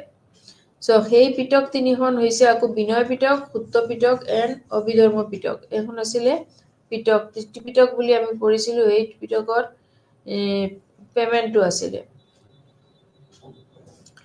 চ' তাত্ত্বিক অৰ্থত বুদ্ধদেৱক দাৰ্শনিক আখ্যা দিয়াটো উচিত নহয়। এইটোত আমি বুদ্ধদেৱক দাৰ্শনিক আখ্যা দিয়াটো উচিত নহয় যিহেতু বুদ্ধদেৱে দাৰ্শনিক আলোচনাবোৰতকৈ নৈতিক চৰিত্ৰ গঠনৰ জৰিয়তে আৰু কোনো ধৰণে দুখ যন্ত্ৰণাৰ পৰা মুক্তি লাভ কৰিব পৰা যায় সেই বিষয়ে বিস্তাৰিতভাৱে আলোচনা কৰিছিলে। চ' মানৱ জীৱনে এই দুখেৰে পৰিপূৰ্ণ এই দুখ উপশমৰ বাবে বুদ্ধদেৱে 4টা আৰ্য সত্য দাঙি ধৰিছিলে। যেনেকা আছিলে কি দুখ 1 দুখ যি আজিৰ সমাজত আমি সকলোৱে চিনি পাওঁ হোৱাট ইজ দুখ বুলি। দেন দুখৰ কাৰণ what is the cause of the worriedness এইটো দুখৰ কাৰণবোৰ কি কি। দেন দুখৰ নিবৃত্তি দুখটো নিবাৰণ কৰিবৰ উপায়টো কি এণ্ড দেন নিবৃত্তিৰ উপায়। চ' নিবৃত্তিৰ উপায়টো মানে কি। চ' দুখ নিবৃত্তিৰ উপায় এইখিনি। দুখ নিবৃত্তিৰ উদাহৰণ স্বৰূপে বুদ্ধদেৱে অষ্টাংগিক মাৰ্গ আগবঢ়াইছিলে। তেওঁ তাৰপিছত এইটোৰ মাজত তেওঁ অষ্টাংগিক মাৰ্গ বুলি এটা বস্তু আগবঢ়াইছিলে। বুদ্ধ স্কুল অফ তেওঁৰ 4 আৰ্য সত্যৰ পিছতো তেওঁ অষ্টাংগিক মাৰ্গ বুলি এটা দিছিলে। সেইবোৰ হ'ল সম্যক দৃষ্টি, সম্যক প্ৰকল্প, দেন সম্যক সংস্থা, দেন কৰ্মান্ত, তাৰপিছত সম্যক ব্যায়াম, সম্যক স্মৃতি, সম্যক সমাধি, এই গোটেইবোৰ কি আছিলে এই বুদ্ধদেৱৰ অষ্টাংগিক মাৰ্গ আছিলে। চ' বুদ্ধদেৱে জীৱনৰ পৰম পুৰুষাৰ্থক নিৰ্বাণ আখ্যা দিছিলে আৰু নিৰ্বাণ হৈছে জাগতিক মুখপাত্ৰ, জাগতিক যি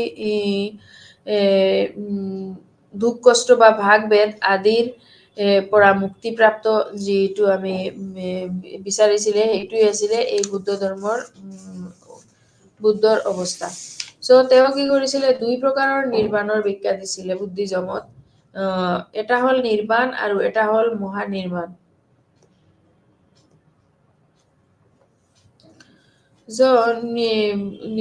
নিৰ্বাণৰ ব্যাখ্যা কৰিছে নিৰ্বাণ আৰু এটা হ'ল মহানিৰ্বাণ। এই জীৱনতে আমি ব্যক্তিয়ে যি মুক্তি লাভ কৰে তাকে নিৰ্বাণ বুলি কোৱা হয়। আৰু নিৰ্বাণ প্ৰাপ্ত জীৱী হ'ল কি মৃত্যুত মহাবিয়াৰ জীৱন মৃত্যুৰ নিৰ্বাণ লাভ কৰে। চ' নিৰ্বাণ বোলা হয়। তাৰপিছত বুদ্ধদেৱে যদিওবা এইখিনি প্ৰত্যক্ষভাৱে দাৰ্শনিক আলোচনাৰ লগত জড়িত নাছিলে, তথাপিও তেওঁৰ নৈতিক উপদেশসমূহ অন্তৰালৰ প্ৰদানতকৈ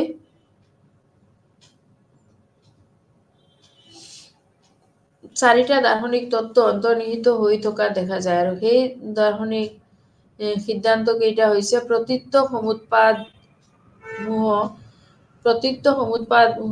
কৰ্ম নীতি আৰু ক্ষণিকত্ববাদ আৰু অনাত্মাবাদ। তেওঁৰ কি কৰিছিলে যদিও তেওঁলোকে এই বস্তুটোৰ দৰ্শনৰ মতে তেওঁ গোটেইখিনি মানি চলিছিলে, কিন্তু তথাপিও কিছুমান বস্তু আছে যেতিয়া তেওঁ ধ্যানত বা মগ্ন আছিলে সেইটো সময়তে মেক্সিমাম যিবোৰ ব্যক্তি বা বিশিষ্ট ব্যক্তি আছে তেওঁলোকে কি কৰিছিলে অলমোষ্ট তেওঁলোকে এইটোৰ ওপৰত অলপ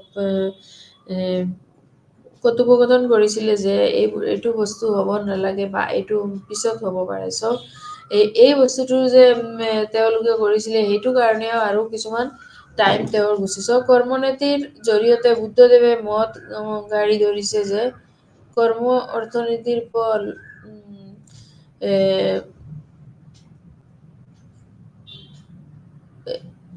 অন্যত তথা পৰিৱৰ্তনশীল। এই ক্ষণিকত্ববাদৰ ওপৰতে বুদ্ধদেৱৰ অনাত্মাবাদো প্ৰতিষ্ঠিত। বুদ্ধদেৱৰ অতি যিহেতু নিত্য বহু একেটাই হয় তেনেহলে বুদ্ধদেৱৰ মতে যিহেতু নিত্য বস্তু একোৱেই নাই, গতিকে আত্মাও নিত্য হব নোৱাৰে। যেতিয়া তেওঁৰ মতে কি আছিলে নিত্য বস্তু একোৱেই নাই, দেন দেট মিনছ হোৱাট আত্মাও তেতিয়া নিত্য হব নোৱাৰে। চ' বৌদ্ধ ফিলচফিত এইখিনি বস্তু তেওঁ ইম্পৰ্টেণ্টকে বুজাই দিছিলে যে ইয়াতে আত্মাও নাই এণ্ড আত্মাৰ নিত্যও হ'ব নোৱাৰে। চ' এইবোৰ কিছুমান ফিলচফিকেল ৰেছপন্স আছিলে যিবোৰৰ জৰিয়তে অৰিজিনেল আৰু এইবোৰ যি স্পান হয় এইবোৰ অৰিজিনেলিটি অলপ কমি আহিছিলে। দেন সিহঁতৰ যি ডিভিশ্যনটো আছিলে এইটোৱে ৰিয়েল আছিলে আৰু এইটোৰ মতে এডভান্টেজেছ আৰু ডিছএডভান্টেজেছ আৰু ছেপাৰেটকে দিয়া হৈছিলে। চ' আমি যদি ফাইনেলি এই বেদান্তৰ কথা চিন্তা কৰিব যাওঁ, ডেট মিনছ হোৱাট যদিও প্ৰত্যক্ষভাৱে দাৰ্শনিকৰ আলোচনাৰ লগত জড়িত আছিল, তেতিয়া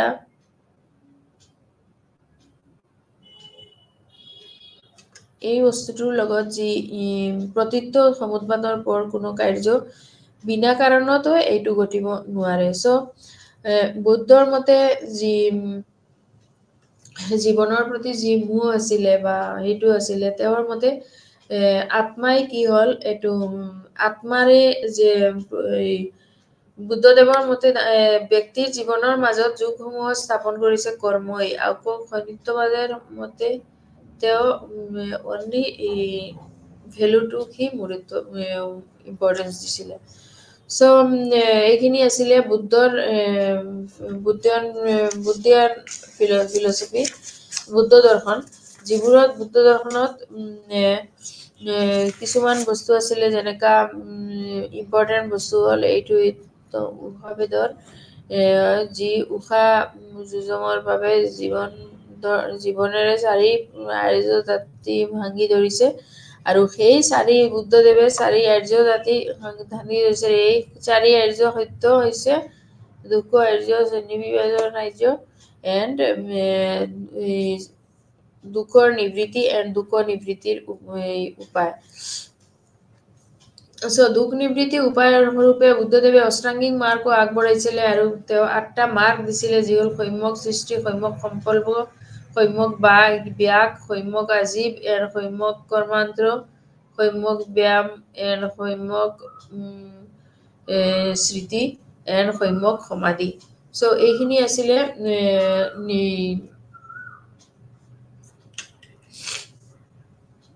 আমাৰ দৰ্শনৰ যিবোৰ আস্তিকৰ নাস্তিকৰ পইণ্টছ এইবোৰ আছিলে।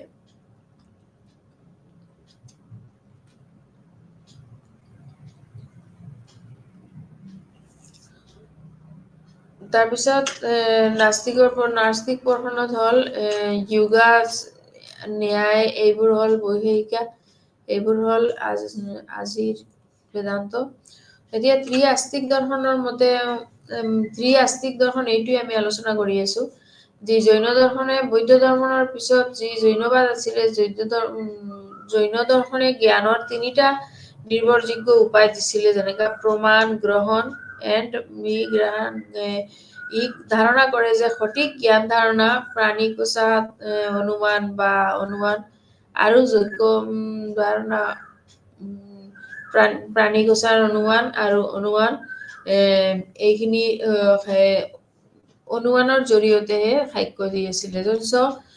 সাক্ষ্য আৰু সাক্ষ্য মিন্স শব্দ শাস্ত্ৰৰ বাক্য। এইটো হ'ল শাস্ত্ৰৰ এটা বাক্য। সাক্ষ্যটো হ'ল শাস্ত্ৰৰ বাক্য আৰু ওপৰত আধাৰিত। এই ধাৰণামূলক জৈন গ্ৰন্থ যেনে তত্ত্ববৰ সূত্ৰ এণ্ড পৰ্বকণাচাৰ আৰু পূৰ্ব হ'ল অনুযোগোদ্ধাৰিণী গীত সমস্যা। এইখিনি আছিলে জৈনবাদ। জৈনবাদৰ মতে আকৌ বৌদ্ধ দৰ্শনৰ পিছতে দিছিলে জৈনবাদ। এইখিনিতো যিবোৰ আছিলে তেওঁলোকে এইটো বস্তু ফল' কৰা নাই। এইটোৰ 3টা উপায় হ'ল জৈন দৰ্শন। মেইনলি জৈন দৰ্শনৰ প্ৰৱৰ্তক ৰূপে কোনো বিশেষ ব্যক্তিৰ নাম পোৱা নাযায়, কিন্তু কোনো দৰ্শনৰ ব্যক্তিৰ নাম পোৱা নাযায়। এই দৰ্শনৰ প্ৰচাৰক ৰূপে 44 জন তীৰ্থংকৰৰ নাম পোৱা যায় আৰু প্ৰথমজন তীৰ্থংকৰ হৈছিলে ঋষভদেৱ আৰু দ্বিতীয়জন হৈছিলে শেষৰজন হৈছিলে মহাবীৰ। এই দৰ্শনৰ এইটো কাৰণে জৈন দৰ্শনৰ প্ৰৱৰ্তক তীৰ্থংকৰকে এই দৰ্শনৰ প্ৰৱৰ্তক বুলি প্ৰতিষ্ঠাতা বুলি কোৱা হয়। শেষৰজনৰ তীৰ্থংকৰ হৈছে মহাবীৰ। জৈন আহিছে যি জৈন ধৰ্ম আহিছে, জৈন ধৰ্মৰ শব্দটো হ'ল জিন। জৈন শব্দটো জিন শব্দৰ পৰা আহিছে আৰু যাৰ অৰ্থ হৈছে জয় গৰুতা। আৰু এই দৰ্শনত তীৰ্থংকৰৰ সকলো উপদেশসমূহক সৰ্বসৰ্বা বুলি কৰা হয়। যাৰ অৰ্থ হৈছে জয় গৰুতা। That means what? জয় গৰুতা। জৈন দৰ্শনে জ্ঞানৰ 3টা নিৰ্ভৰযোগ্য উপায় প্ৰমাণ গ্ৰহণ কৰিছে। এই ধাৰণা মতে যে সঠিক জ্ঞান ধাৰণা কৰিব বা অনুমানটো সিহঁতে লগাব পাৰিব আৰু সাক্ষ্য শব্দ বা শাস্ত্ৰৰ বাক্য হয় সেইটোৰ ওপৰতহে প্ৰতিষ্ঠিত হ'ব। এই ধাৰণাবোৰ জৈন ধৰ্মগ্ৰন্থে তত্ত্বাবৰ্ণসূৰীয়া, পৱকৰ্ণাচাৰা এণ্ড নন্দী এণ্ড অনুযোগ ধাৰা বিপিত বৰ্ণনা কৰা হৈছে। এইখিনি আছিলে জৈন দৰ্শনৰ মূল কথা। জৈন দৰ্শনে জ্ঞানক 2টি ভাগত ভাগ কৰিছিলে যেনে অপৰোক্ষ জ্ঞান আৰু পৰোক্ষ জ্ঞান। প্ৰথমেপি জ্ঞানত বাহিৰে ও বস্তুৰ ক্ষেত্ৰত জৈন দৰ্শনৰ পক্ষে অপৰোক্ষ জ্ঞানৰ বাহিৰে বাস্তৱ ক্ষেত্ৰত যি জৈন দৰ্শনৰ মতে অপৰোক্ত জ্ঞান পোৱা যায়, পাৰম্পৰিক অপৰোক্ষ জ্ঞানৰ বাহিৰে যখন বাহিৰে বাস্তৱ ক্ষেত্ৰত যেতিয়া জৈন দৰ্শনৰ মতে অপৰোক্ত জ্ঞানক তিনিটা ভাগত ভাগ কৰা যায়, তেতিয়াহে তিনিটা ভাগত ভক্ত কৰা হৈছিল। অৱধি জ্ঞান এণ্ড মনোপৰ্যায় এণ্ড কেৱল জ্ঞান, এই তিনিটা জ্ঞান বিলাকৰ তিনিটা এটা লিমিটেড আছিলে। এই দৰ্শনৰ মতে আমি অসীম মানৱেৰে জাগতিক বস্তুৰাজি সম্পৰ্কে আলোচনা আখেৰে কৰিব পাৰো। এই গ্ৰন্থৰ মতে কমপ্লিটলি দৰ্শনৰ মতে আমি অসীম মানৱে জাগতিক বস্তুবাজি সম্পৰ্কে আংশিক জ্ঞানহে লাভ কৰিব পাৰো, আৰু তেওঁলোকৰ সকলো সংকল্প আমি আগত যিটো হেত শব্দটো ব্যৱহাৰ কৰিছে, মানে সৎ যিটো শব্দ ব্যৱহাৰ কৰিছে, এই উদাৰ মনোভাৱ জৈন দৰ্শনৰ এক স্বকীয় বিশ্বাস প্ৰদান কৰিছে। এইখিনি আছিলে জৈনবাদ। এতিয়া এই ধাৰণাবোৰৰ জৈন গ্ৰন্থ যেনে তথ্য বৰ্ণ সূত্ৰ, নন্দী আৰু অনুযোগদানী এইবিলাকতেও বৰ্ণনা কৰা হৈ আছে। নেক্সট হ'ল আমি বৌদ্ধ দৰ্শনৰ আলোচনা কৰিম। জৈন দৰ্শনৰ কৰিছিলো। এতিয়া যোৱা এই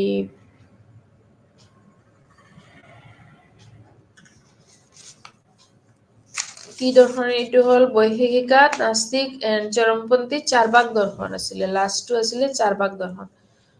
চাৰবাক দৰ্শনৰ প্ৰতিষ্ঠাতা কোন এণ্ড হু আৰ ইউ?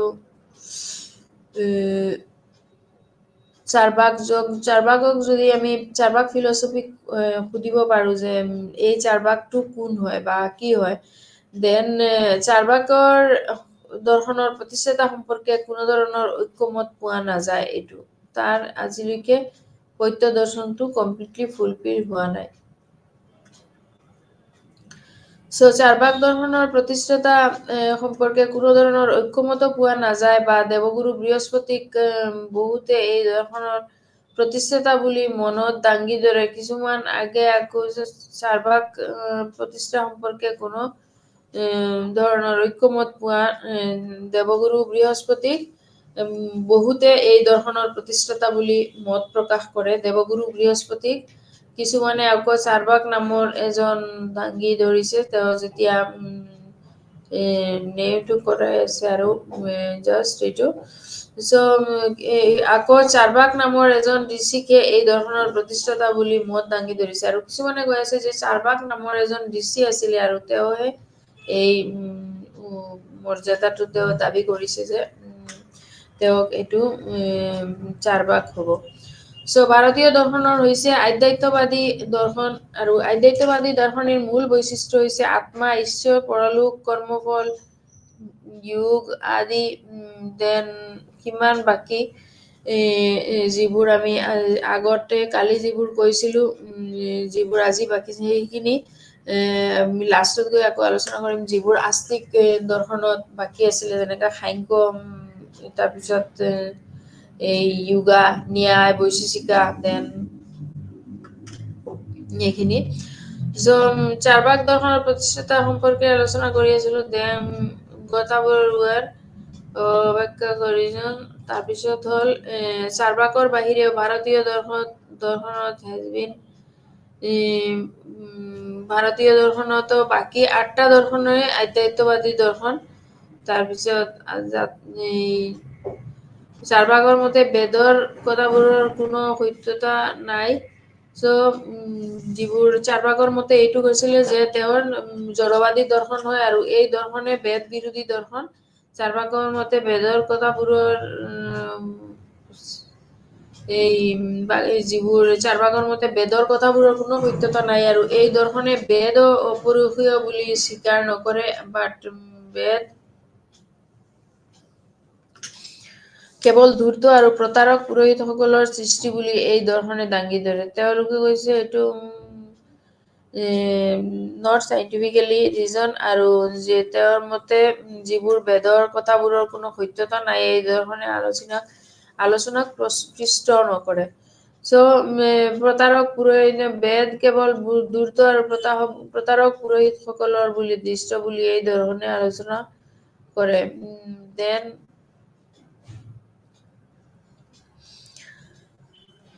কৰ্মফল, মুক্তি আদি ধাৰণাবোৰো অৰ্থহীন। জাগতিক দেন পাপ পুণ্যৰ ধাৰণাবোৰৰ কোনো স্থিতি নাই। দৈহিক সুখহে মানুহৰ জীৱনৰ কাম্য, আৰু সুখ প্ৰদানৰ জৰিয়তে কোনো ভালৰ ফল ভালৰ কিবা এটাৰ ভালৰ ভাল এণ্ড বেয়াৰ ফল বেয়া বুলিহে দৰ্শনে মত পোষণ কৰে। মৃত্যুৰ পিছতো কোনো স্থিতি বা দেহৰ কোনো স্থিতি নাথাকে, আৰু জন্মান্তৰবাদ বা কৰ্মবাদ আদি ধাৰণাবোৰ নাথাকে। এই চাৰ্বাক দৰ্শনৰ মতে এইখিনি আছিলে আমাৰ ফিলচফিৰ পঢ়ন। যিবোৰ হ'ল চাৰ্বাক এণ্ড মেটেৰিয়েল ফিলচফি, দুটাতে কি কৰিব লাগিব, অলপ এডজাষ্ট কৰি পেলাইহে হ'লেও এটা নৰমপন্থী আৰু এটা চৰমপন্থী এইখিনিতো থাকিবই, বাট তথাপিও আমি কিছুমান বস্তু যেনেকা আণ্ডাৰষ্টেণ্ডিঙৰ মাজতহে আমি মিক্স আপ কৰি লওঁ। ভাৰতৰ মাটি, পানী, জলবায়ু, কলা, সাহিত্য, সংস্কৃতি, ধৰ্ম, আদৰ্শ, বিজ্ঞান আদিৰ বিকাশ যি ভিত্তিত গঢ়ি উঠা সভ্যতাৰ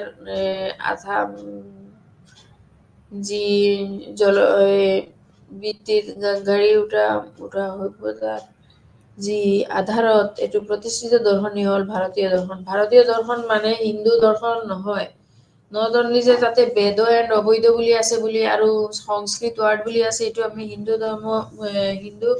ধৰ্ম বুলি ক'ব নোৱাৰো। ভাৰতীয় দৰ্শন শব্দটিৰ অৰ্থই হৈছে দৰ্শন, এণ্ড শব্দৰ অৰ্থ হৈছে দৰ্শন মিন্স হোৱাট, দৃশ্যৰ পৰা ভাৰতীয় দৰ্শন মানে দৃশ্যৰ পৰা, দৰ্শন মিন্স হোৱাট, যি আমি চকুৰ পৰা দৃশ্যলৈ যাব হয়। That means what? ঋতুপৰ্ণৰ বাবে আৰু কোনো ইন্দ্ৰিয়ৰ দ্বাৰা প্ৰত্যক্ষ সতক দেখা যায়, আৰু সংজ্ঞালব্ধ অভিজ্ঞতা। আৰু ভাৰতীয় দৰ্শনৰ উৎস সম্পৰ্কে ভাৰতীয় দৰ্শনৰ উৎস সম্পৰ্কে বিভিন্ন দাৰ্শনিকৰ মতে দেখা বা পোৱাটো এটা প্ৰাচীন ভাৰতীয় দৰ্শনৰ তাত কৰো যে দ্বিমত নাই। কিন্তু ভাৰতীয় দৰ্শনৰ সাধাৰণ বৈশিষ্ট্য হ'ল ই ব্যৱহাৰিক ভাৰতীয় দৰ্শন আধ্যাত্মিক দেন ভাৰতীয় দৰ্শনৰ তিনি প্ৰকাৰৰ হয়: ইন্দ্ৰিয়ৰ গতা প্ৰত্যক্ষ, সত্যক দেখা, জ্ঞানক উপলব্ধি। এইটোৰ মাজত আৰু এটা ইম্পৰ্টেণ্ট বস্তু হ'ল যে নাস্তিক দৰ্শনৰ আকৌ চৰমপন্থী আৰু নৰমপন্থী হিচাপে দুভাগত ভাগ কৰা যায়। যিহেতু চাৰ্বাক আৰু বৌদ্ধ প্ৰথম প্ৰকাৰৰ অন্তৰ্ভুক্ত হলেও জৈন দ্বিতীয় প্ৰকাৰৰ অন্তৰ্ভুক্ত।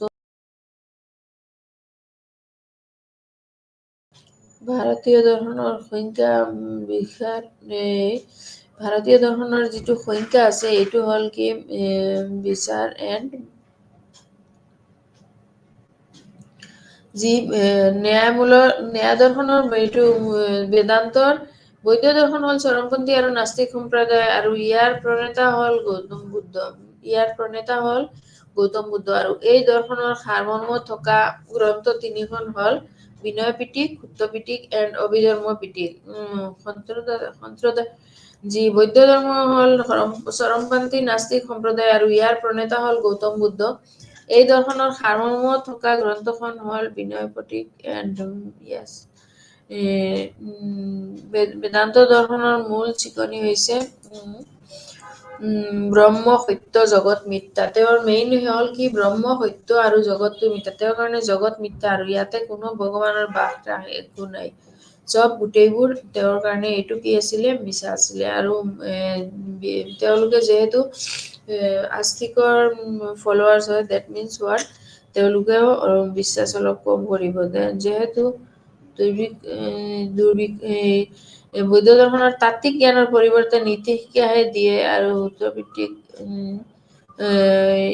ব্ৰহ্মৰ পৰা নিৰুৱাই লগে আৰু এক ঠাই জমকত যদি ব্যক্তিগত মিছা দেন বেদান্তত মূল শিকনি হৈছিলে ব্ৰহ্ম সত্য জগত মিথ্যা এইখিনি তাৰপিছত অষ্টম মাৰ্গ কি হ'ল অঞ্জু দাস অষ্টম মাৰ্গ হ'ল যি সম্যক দৃষ্টি সম্যক সংকল্প গ্ৰহণ সম্যক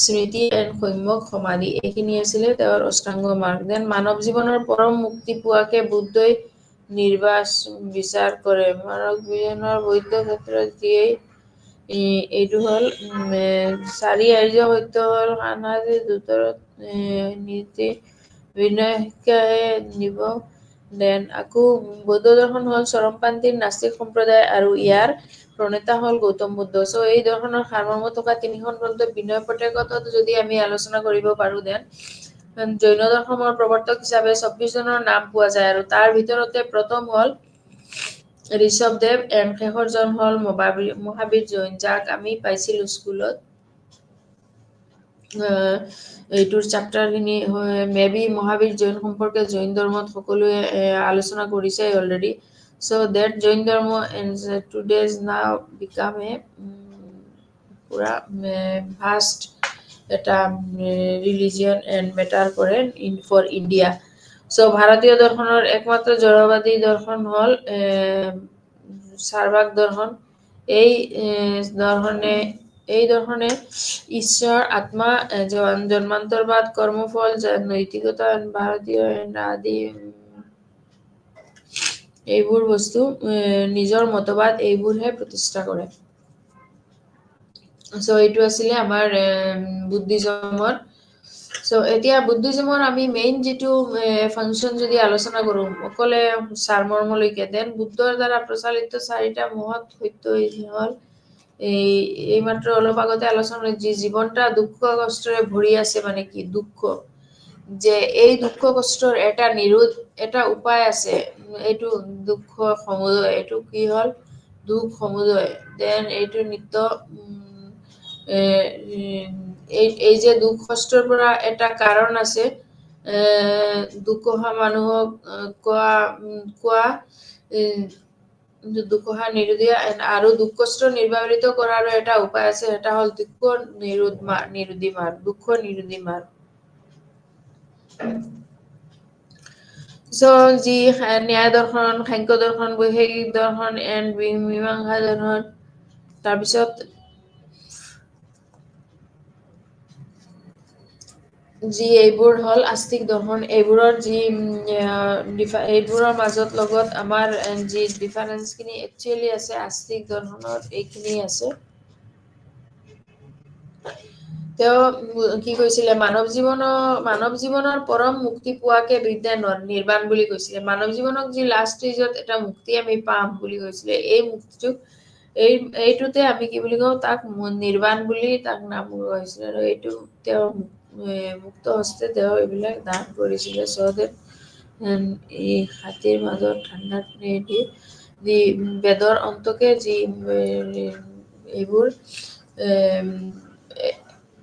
বৌদ্ধ দৰ্শনে হওক আৰু জৈন দৰ্শনে হওক যি তেওঁলোকে বেদক কি কৰিছিলে অলপ মানিছিলে বাট কমপ্লিটলি তেওঁলোকক মনত এইটো বস্তু চিৰিয়েলি পৰা নাই তাৰপিছত হ'ল চাৰবাকৰ নাস্তিক আছিল যিয়ে কৰ্ম পুনৰ্জন্ম আৰু পূৰ্বৱৰ্তী জীৱনত বিশ্বাস কৰা নাছিলে চ' এইটো বিশ্বাস ঘটনা এইটো বিশ্বাস কৰিব লগা হয় যে শাৰীৰিক আনন্দ ক্ষতিকাৰক নহয় কিয়নো দুখ কষ্ট অবিহনে আচাৰ যিটো কৰা হৈছিলে যি এই বিশ্বাস কৰা হৈছিলে যে শাৰীৰিক আনন্দ আৰু ক্ষতিকাৰক নহয় কিন্তু কিয়নো দুখ কষ্ট অবিহনে আনন্দ দিলে থাকিব নোৱাৰে এইটো চাৰ্বাকাই বিশ্বাস কৰিলে যে ক্ষুদ্ৰ ধৰ্মক যিমান সম্ভৱেই বেদনা পৰিহাৰ কৰি আনন্দৰ পোৱাতহে জ্ঞান থাকে সো আমি এইটো লাইফত যেনেকা এই শৰ্ট লাইফৰ মাজতে যদি আমি ইমানো কিছু ক্ষেত্ৰত জড়বাদী হ'ব লাগিব তেতিয়াহে আমি এখন ভাৰতীয় এখন দৰ্শনত মতে মানৱ জীৱনৰ পৰম মুক্তি পোৱাকে বুদ্ধই নিৰ্বাণ বুলি কৈছিলে আৰু জৈন ধৰ্মসমূহৰ প্ৰৱৰ্তক হিচাপে ২৪ৰ নাম দিছিলে আৰু ৪ আৰ্য সত্য দিছিলে সংসাৰত তেওঁৰ মাজে ৪টা আৰ্য সত্য হ'ল কি সংসাৰৰ মাজত এই সংসাৰৰ মাজত দুখ আছে আৰু তাৰপিছত সংসাৰৰ মাজতে দুখ আছে আৰু এই দুখৰ কাৰণ হ'ল কি কাৰণক নিবৃত্তি কৰিব পাৰি আৰু এই নিবৃত্তি ৪টা আৰ্য সত্যৰ মাজত বুদ্ধই কৈছিলে যে কাৰণ আছে কাৰণৰ মাজত নিবৃত্তি আছে আৰু এই নিবৃত্তিক সেপাৰেট কৰাৰ পিছতো তাতে আকৌ দুটা ভাগ যেনেকা বৈদিক ফলোৱাৰ্ছ নন ফলোৱাৰ্ছ তেনেকা এইখিনি আহি যায় সো বুদ্ধ দৰ্শন চাৰ্বাকৰ এইটো ফিলচফি আছিলে দেন চাৰ্বাক ফিলচফিৰ মতে ভাৰতীয় সকলে আস্তিক দৰ্শনৰ সম্প্ৰদায়ে প্ৰথম চাৰ্বাক দৰ্শন গ্ৰহণ কৰে আৰু দেন চাৰ্বাকৰ পিছত চাৰ্বাকতে মেইনলি তেওঁ চাৰ্বাকত কিয় নৰমপন্থী আছিলে তেওঁ ফিলচফি যোনটো পাৰ্ট হয় দৰ্শনৰ এইটো পাৰ্টতে তেওঁ মেইনলি যি ফিলচফিকেল লজিক পাৰ্ট হয় এইটোতে মেইনলি গোটেইবোৰৰ শৰ্ট যি টাৰ্ম এইবিলাক দিয়া আছে আৰু যৰ পৰা আমি শিকিব গ'লে লাইক নোটছ এইখিনি আমি শিকিব পাৰো যি ইন্ট্ৰডাকশ্যনৰ ওপৰতে চামাপ বুলি আছে এইখিনি সো এই ভাৰতীয় দৰ্শনে আধ্যাত্মিক প্ৰমূল্যবোধক বন্ধনৰ সূত্ৰপাত আৰু অবিদ্যাৰ পৰা মুখ্য হৈছে ভাৰতীয় যি এটা তাৰ সংস্কৃতি তাৰ ভাৰতীয় জান বুলি ক'ব পাৰো আমি তাৰ ভাৰতৰ সংস্কৃতি হ'ল ভাৰতৰ ডিমাণ্ডে হ'ব পাৰে এইটো সো ইয়াৰ মাজতে আমি যদি ভাৰতীয় দৰ্শনৰ তাক কি বুলি ক'ব পাৰো একমাত্ৰ জড়বাদী দৰ্শন হওক চাৰ্বাক দৰ্শন গোটেই যিমান দৰ্শন আছে এইটোৰ মাজে এইটো 1 মাৰ্কছৰ কুৱেশ্যন থাকিব পাৰে হোৱাট ইজ ভাৰতীয় দৰ্শনৰ জৰুৰী এইটো হ'ল ভাৰতীয় দৰ্শনৰ জড়বাদী দৰ্শন হ'ল চাৰ্বাক ভাৰতীয় দৰ্শনৰ জড়বাদী দৰ্শন কোন হয় ভাৰতীয় দৰ্শনত আটাইতকৈ জড়বাদী দৰ্শন কি এনসাৰ হ'ব ভাৰতীয় দৰ্শনৰ আটাইতকৈ জড়বাদী দৰ্শন কোন হ'ল এইটো হ'ল ভাৰতীয় দৰ্শনৰ একমাত্ৰ জড়বাদী দৰ্শন হ'ল চাৰ্বাক দৰ্শন সো এই দৰ্শনে ঈশ্বৰ আত্মা জন্মান্তৰবাদ কৰ্মফল নৈতিকতা ধৰ্ম আদি এইবোৰ নকৰে চাৰ্বাক দৰ্শনে হয় এইটো এই দৰ্শনে কি কৰিছিলে ঈশ্বৰ আত্মা জন্ম হলে আকৌ জীয়াই আহিব লাগিব এইবোৰ বিশ্বাস নকৰে সো ভাৰতীয় সকলোবোৰ আস্তিক দৰ্শনৰ সম্প্ৰদায়ে প্ৰথম চাৰ্বাক দৰ্শন খণ্ডন কৰি লয় আৰু তাৰপিছতে এইটো আস্তিক দৰ্শনৰ সম্প্ৰদায়ে প্ৰথমে চাৰ্বাক দৰ্শনৰ খণ্ডন কৰি লয় আৰু তাৰ পিছতহে নিজৰ মতবাদটো প্ৰতিষ্ঠা কৰে সো এইখিনি আছিলে আজি চাৰ্বাক দৰ্শন এবাউট চাৰ্বাক দৰ্শন বুদ্ধ দৰ্শন এণ্ড জৈন দৰ্শন এই দুটা এইখিনি পইণ্ট ৱাইজ আছিলে সো তাৰপিছত মই কওঁ এইটো এটা বুদ্ধিজম অৰ স্কুলছ অফ হেটেৰডক্স মানে বুদ্ধ দৰ্শনটো কি আছিলে বুদ্ধ দৰ্শনৰ প্ৰতিষ্ঠাতা হৈছে গৌতম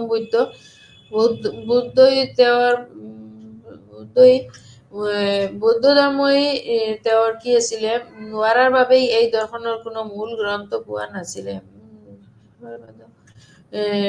বৌদ্ধ দৰ্শনৰ সাৰমৰ্ম তিনিখন ধৰ্মত পোৱা যায় আৰু তাৰ পিছত সেই পিটক তিনিখন হৈছে বিনয়া পিটক সূত্ত পিটক আৰু অভিপ্ৰায় পিটক এণ্ড সুৰা পিটক So, শুদ্ধ পিটক এণ্ড অভিধৰ্ম হ'ল পিটক। চ' তাত্ত্বিক যি ঘৰত তাক হৈছিল যি তাত্ত্বিক অৰ্থত বুদ্ধদেৱক দাৰ্শনিক আখ্যা দিয়াটো উচিত হয়। আৰু যিহেতু বুদ্ধদেৱে দাৰ্শনিক আলোচনাবোৰক লৈ নৈতিক চৰিত্ৰ গঠনক জৰিয়তে কেনেদৰে দাৰ্শনিক আখ্যা দিয়াটো উচিত নহয়। যিহেতু বুদ্ধদেৱে দাৰ্শনিক আলোচনাবোৰক লৈ নৈতিক দৰ্শন ঘটনা জৰিয়তে আৰু কোনোদৰে জৰিয়তে এইবোৰ যি মানৱ জীৱনত সুখেৰে পৰিপূৰ্ণ হয়, এইবোৰ দিছে মানৱ জীৱনে সুখেৰে পৰিণত হয়। দেন তাত্ত্বিক অৰ্থত বুদ্ধদেৱক দাৰ্শনিক আখ্যা দিয়াটো উচিত নহয়। যিহেতু বুদ্ধদেৱে দাৰ্শনিক আলোচনাবোৰক নৈতিক চৰিত্ৰ গঠনৰ জৰিয়তে কোনোবোৰে দুখ যন্ত্ৰণাৰ পৰা মুক্তি লাভ কৰিব পৰা নাই। সেই বিষয়ে বিস্তাৰিতভাৱে আমি কালি আলোচনা কৰিছিলো যে কোনটোত আলোচনা কৰাৰ পিছতে তাত্ত্বিক ধৰ্মৰ বুদ্ধ দাৰ্শনিক সংখ্যাটো এইটো হৈছে। তাৰপিছত বুদ্ধদেৱে জীৱনক তেওঁ পৰম এটা পুৰুষাৰ্থক নিৰ্মাণ বুলি আখ্যা দিছে। বুদ্ধদেৱে জীৱনৰ পৰম পুৰুষাৰ্থক নিৰ্বাণ বুলি আখ্যা, যি পুৰুষাৰ্থ বুলি কৈছিলে তাতে পুৰুষাৰ্থৰ মাজত যেনেকা ৰিলিজিয়ন, দেন অৰ্থ, কামা, দেন সাংখ্য, দেন প্ৰমাণ, এইখিনি যিবোৰ আছিলে গোটেইবোৰ আমি পিছত আকৌ অফ টাইম পালে আমি এইখিনি বস্তু আকৌ আলোচনা কৰিম, যিবোৰ পইণ্ট ৱাইজ আছে, যেনেকা সাংখ্য, তাৰপিছত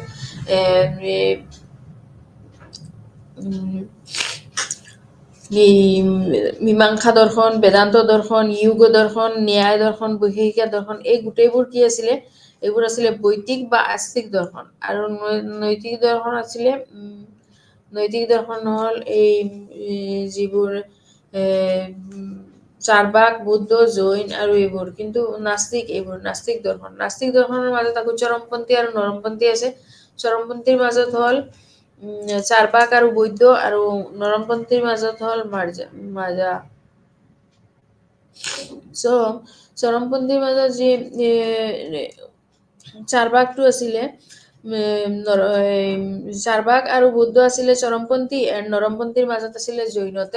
জৈন কি কৰিছিলে, ইমান বস্তুখিনি ইমান তেওঁ যে জাষ্ট আছে আৰু বৈদিকৰ তলত তেনেকা, কিন্তু জৈনই টোটেলি মানা নাই যে তেওঁ এইটো নকৰিব। এণ্ড তেতিয়া লাষ্ট ডেট আমি এইখিনিও কৈছিলো যে তাতে যদি আস্তিক দৰ্শনৰ লগত যদি নাস্তিক দৰ্শনত আমি কম্পেয়াৰিং কৰিব যাওঁ, তেতিয়া the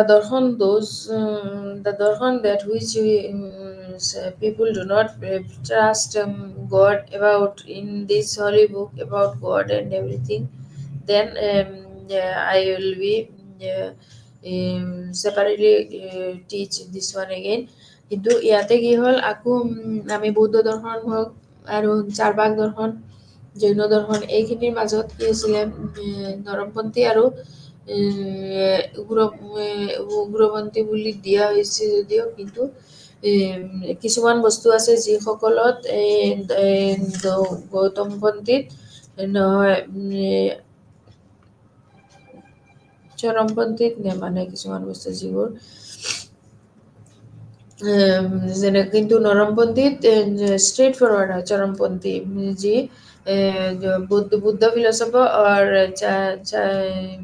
Charbak philosophy, but Jaina philosophy is completely separate.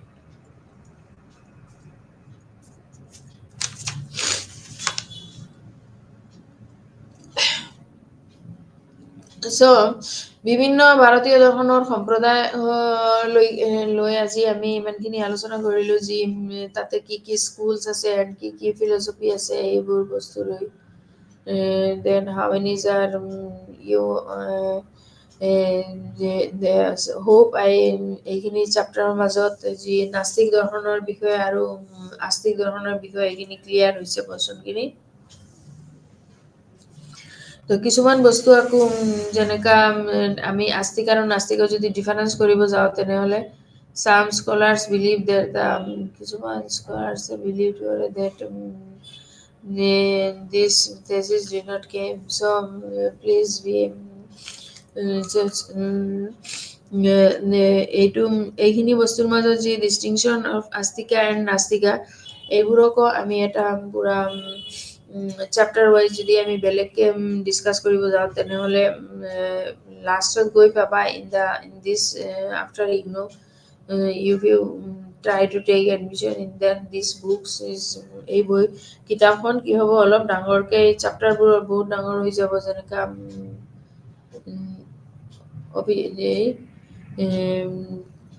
বৈদিক অবৈদিকৰ যি ডিফাৰেঞ্চটো এইখিনিয়ে তেনেকৈ আমি পইণ্ট ৱাইজ দিব পাৰিম লাখৰ অলমষ্ট মেনি পইণ্টছ ওলাই যাব যেতিয়া দুটাৰ মাজত ডিফাৰেঞ্চ কিন্তু আমি মনত ৰাখিবৰ কাৰণে এইখিনি আমি ইম্পৰ্টেঞ্চ হয় যে যিবোৰে বৈদিকক ফ'ল' কৰে তেওঁলোকেহে অনলি বৈদিক ফিলচফিত তেওঁহে ট্ৰাষ্ট কৰে philosophy or those who do not believe in Vedas or do not obey the Vedas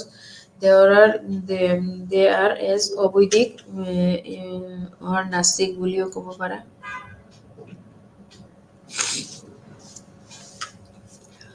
so ইয়াতে যদি নিগেটিভ ৰিগাৰ্ডিং দ্য অৰিজিন এই কিতাপখনৰ মানে অৰিজিন আৰু কিতাপবোৰ some people এইখিনিত some ইয়াতে এইখন কিতাপত বুজি নাপাব যি ধৰ সাপোজ ভাৰতীয় দৰ্শনৰ যিখন কিতাপ আছে মানে চিলেবাছত বুজাই কিন্তু আমাৰ ইগনোৰ যি কিতাপ আছে এইখনতে ধুনীয়াকৈ গোটেইবোৰ দিয়া আছে যদি ৰেফাৰেঞ্চ বুক লয় তেনেহ'লে আমি গোটেইখিনি ষ্টাডি কৰাতকৈ তাতে পাৰ্ট যি অংশবোৰ আছে ষ্টৰী চেপ্টাৰবোৰৰ সেইবোৰ যদি আমি ডিছকাছ কৰিবলগীয়া যাওঁ তেনেহ'লে ইয়াৰ যি বৈদিকৰ আৰু অবৈদিকৰ যি ডিফাৰেঞ্চ আছে এইখিনি ক্লিয়াৰ হৈ যাব আৰু ইম্পৰ্টেঞ্চো হৈ যাব ইয়াতে ভাৰতীয় দৰ্শনৰ যি তিনিটা ভাগৰ ভাগ কৰা হ'ল এই দৰ্শনৰ মতে ভাৰতীয় দৰ্শনক দুটা ভাগত ভাগ কৰা যায় আৰু ভাৰতীয় দৰ্শনৰ সেই ভাগ কেইটা হৈছে আস্তিক দৰ্শন অৰ্থডক্স ফিলচফি মানে আস্তিক দৰ্শন means what Orthodox philosophy and নাস্তিক দৰ্শন মিন্স হেটাৰডক্স ফিলচফি আস্তিক দৰ্শনক বুলি কি বুলি কয় a brief study of the second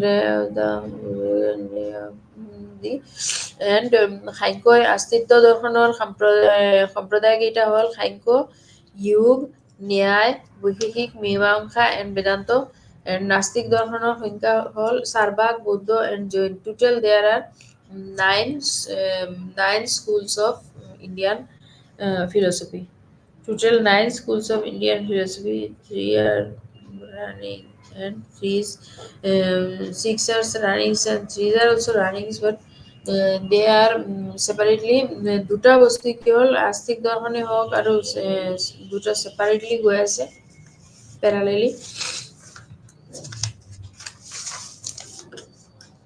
এতিয়া আমি চাৰ্বাক দৰ্শনৰ যদি আলোচনা কৰিব যাওঁ দেন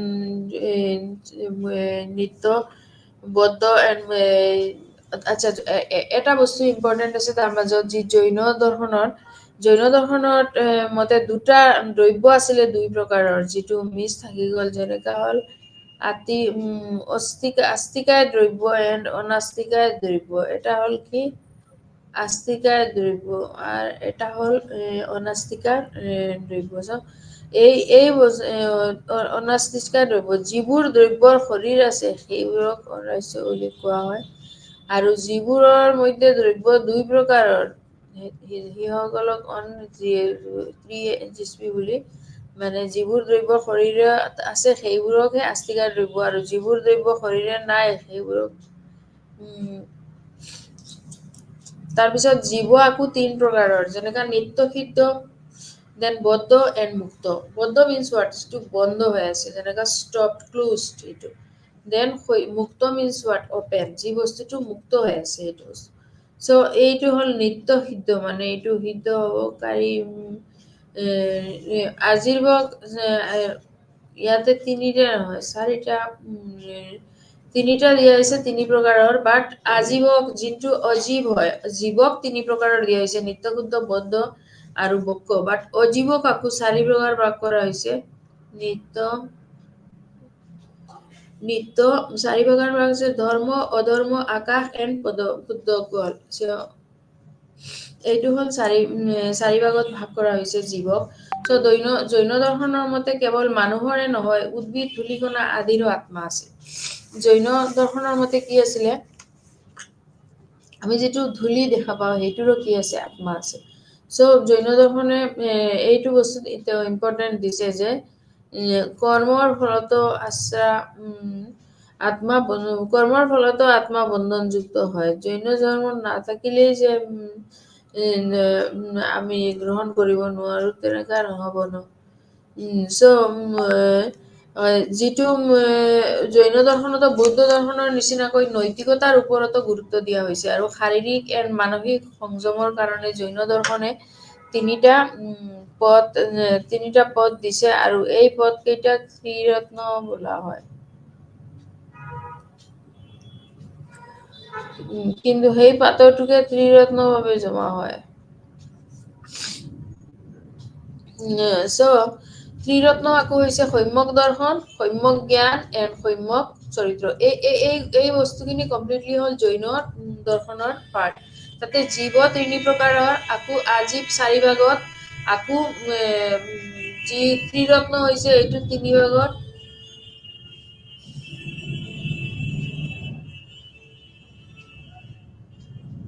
আৰু জৈন দৰ্শনতো বৌদ্ধ দৰ্শনৰ নিচিনা যিবোৰ নীতি আছে এই নীতিবোৰ ফলো কৰে চ' এইবোৰ ফলো কৰাত লৈহে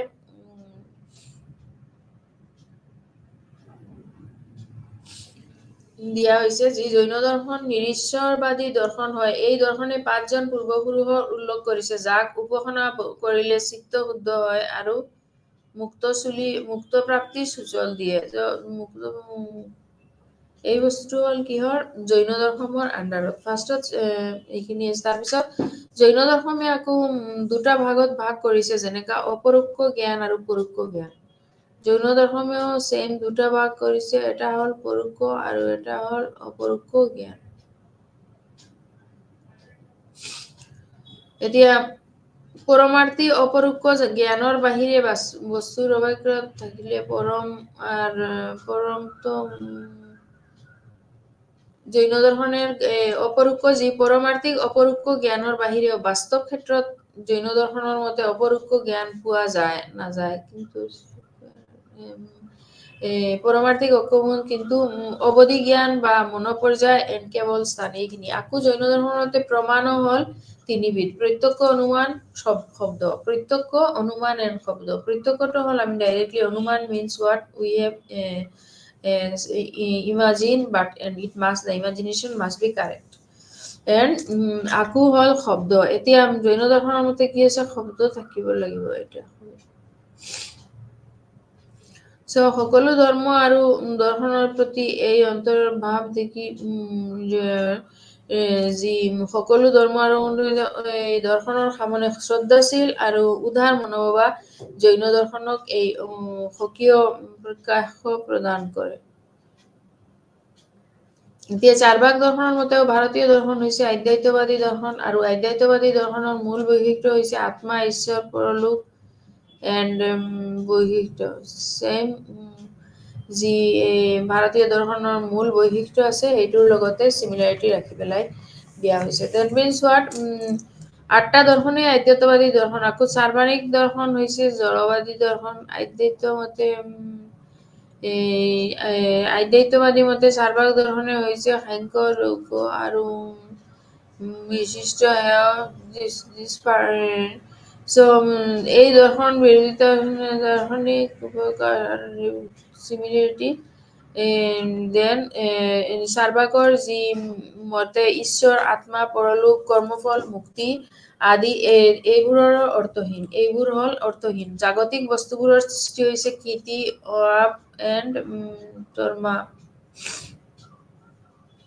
নীতিশাস্ত্ৰ অনুযায়ী পাপ পুণ্যৰ ধাৰণাবোৰত কোনো স্থিতি নাই দৈহিক সুখে মানবিক জাতীয় কাম্য নাই ঐজাতিক জাতীয় ইত্যাদি যিবিলাক জন্মান্তৰবাদ কাৰণেও উদ্ধাৰ কৰিব নাই। তাৰপিছত চাৰ্বাক দৰ্শন মতে প্ৰত্যেকেই ব্যৱহৃত একমাত্ৰ প্ৰমাণ দেন অৰ্থাৎ প্ৰত্যক্ষৰ দ্বাৰা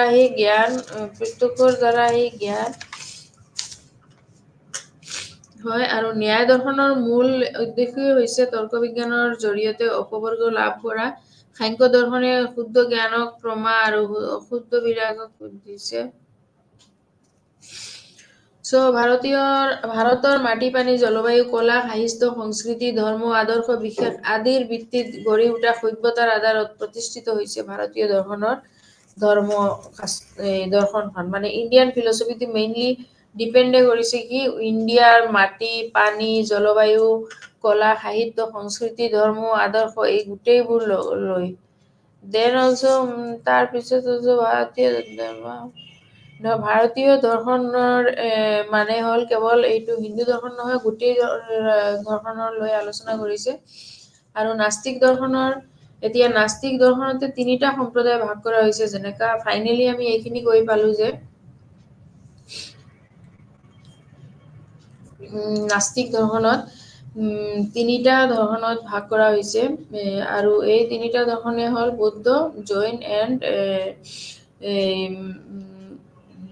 চাৰ্বাক দৰ্শন। এইখিনি হ'ল তাৰপিছত ফিলচফিকেল যদি ৰেছপন্স আমি তেনেহ'লে ভাৰতীয় দৰ্শনত ফ'ল' কৰিবলৈ এই গোটেইকেইখন দৰ্শনক ফ'ল' কৰিবৰ কাৰণে ভাৰতীয় দৰ্শনে যিবোৰ কালচাৰ আৰু আমাৰ দেশত যিবোৰ বেদৰ পৰা যিবোৰ ফ'ল' কৰিছে আৰু যিবোৰ ষ্টেটমেণ্ট গোটেইখিনি যি আমাৰ ইণ্ডিয়ান ফিলচফিৰ লগতে ইণ্ডিয়াৰ যিবোৰ কালচাৰ এইটোৰ লগতে ৰিলেটেড আৰু তাৰ পিছতো এইটোৰ পিছতো Indian philosophy as a whole পুৰা ইনফ্লুৱেঞ্চিয়েল যিমান ইণ্টেলেকচুৱেল স্পেয়াৰ্ছ আছে সেইটোতো কি কৰিছে ইনফ্লুৱেঞ্চিয়েল কৰিছে। ফিলচফিকেল ৰেছপন্সত যদি আমি যাওঁ তেনেহ'লে এইটো পুৰা ৰিয়েল হয় এণ্ড আণ্ডাৰষ্টেণ্ড দ্য এডভান্টেজ আৰু তাৰ অসুবিধা আৰু এই ডিভিশ্যনখিনি অসুবিধা এইবোৰো আছে। তাৰপিছত কিছুমান তাতে এডভান্টেজেছ আৰু ডিছএডভান্টেজেছ আছে এইবোৰ ডিভিশ্যনৰ ইণ্ডিয়ান ফিলচফিৰ যিবোৰৰ জৰিয়তে ডাইভাৰ্চিটি প্লেথৰা বা ইণ্টাৰপ্ৰিটেশ্যন মাল্টিপুল ৱেজ অফ এটেইনমেণ্ট এইবোৰ flexibility different specialisation readymade assimilation এইবোৰ লাইফষ্টাইলৰ যি চলি আছে এই গোটেইবোৰত কি হয় এটচেট্ৰা গোটেইবোৰ আমাৰ এডভান্টেজতে সোমাই যাব। আৰু তাৰপিছতো আকৌ কিছুমান disadvantage comes in the form of the bitterness and antagonism এই দুটাৰ পৰাহে ফিলচফিকেল ডিছএডভান্টেজটো ওলাই আহে। আৰু তাৰপিছতো এইটোৰ পিছতো Indian philosophy as a whole কি হ'ল ইনফ্লুৱেঞ্চ যিটো ইণ্টেলেকচুৱেল স্পেয়াৰ্ছত এটা ইনফ্লুৱেঞ্চ কৰিছে যি চব ফালে বুদ্ধিবৃত্তিক এইটো চব ফালেহে ইণ্টেলেকচুৱেলত এইটো পূৰ্ণবাৰ কৰিছে। কিছুমান পিপুলৰ মতে নাস্তিকা হয় এইটো হ'ল মানুস্মৃতি বুলি কয় যি ফিলচফিকেলি মানুস্মৃতি বুলি কয়। যেনেকা নাস্তিকা বেদান্ত দাখা বুলি তাৰ মানুস্মৃতি বুলি কয়। কিন্তু প্ৰেজেণ্টলি এইটো নট কনচাৰ্ণ হয় এইটো হিষ্টৰিকেল ফেক্টছ লৈ এইটো কনচাৰ্ণ নহয় বা ইণ্টাৰপ্ৰিটেশ্যনো কৰা নাই। কিন্তু ফিলচফিকেল এটাৰ ইণ্টাৰপ্ৰিটেশ্যন আছে আৰু এইটো ডিভিশ্যন আস্তিকা আৰু নাস্তিকা দুটাৰে ট্ৰেডিশ্যনৰ লগত এপিয়াৰ কৰা হৈছিলে তেতিয়া। আৰু মাধৱাচাৰ্যৰ 12th চেঞ্চুৰীত মাধৱাচাৰ্য বুলি এইটোতে দিয়া আছিলে। আৰু তাৰপিছত মেনি মডাৰ্ণ যিবিলাক স্কলাৰ্ছ আছিলে তেওঁলোকেও এইটো পইণ্ট আউট কৰিছিলে যে কিছুমান আৰ্বিটাৰিজ এইবোৰ যে ডিভিশ্যনবিলাকক এইবোৰ যিবোৰ আমাৰ ডিভিশ্যনবিলাকৰ মাজত ইণ্ডিয়ান ফিলচফিৰ যি জৈনিজমেই হওক বুদ্ধিজমেই হওক আৰু চাৰ্বাকেই হওক এই নাস্তিকাৰ মাজত যিটো পাৰ্ট পৰিছে এইখিনি তেওঁলোকে মডাৰ্ণ স্কলাৰ্ছে কিছুমান পইণ্ট আউট কৰিছিলে যদিও কিন্তু এইবোৰ ইমান এটা ইম্পৰ্টেঞ্চ দিয়া নাই এইটো। ডিষ্টিংশ্যন বিটুইন নাস্তিকা এণ্ড নাস্তিকাৰ এইখিনি আছিলে আৰু হোপ এইখিনি বুজিব পাৰিছে আপোনালোকে ভালকে। আজিৰ ক্লাছটো মই ইয়াতে শেষ কৰিছোঁ। থেংক ইউ, নমস্কাৰ।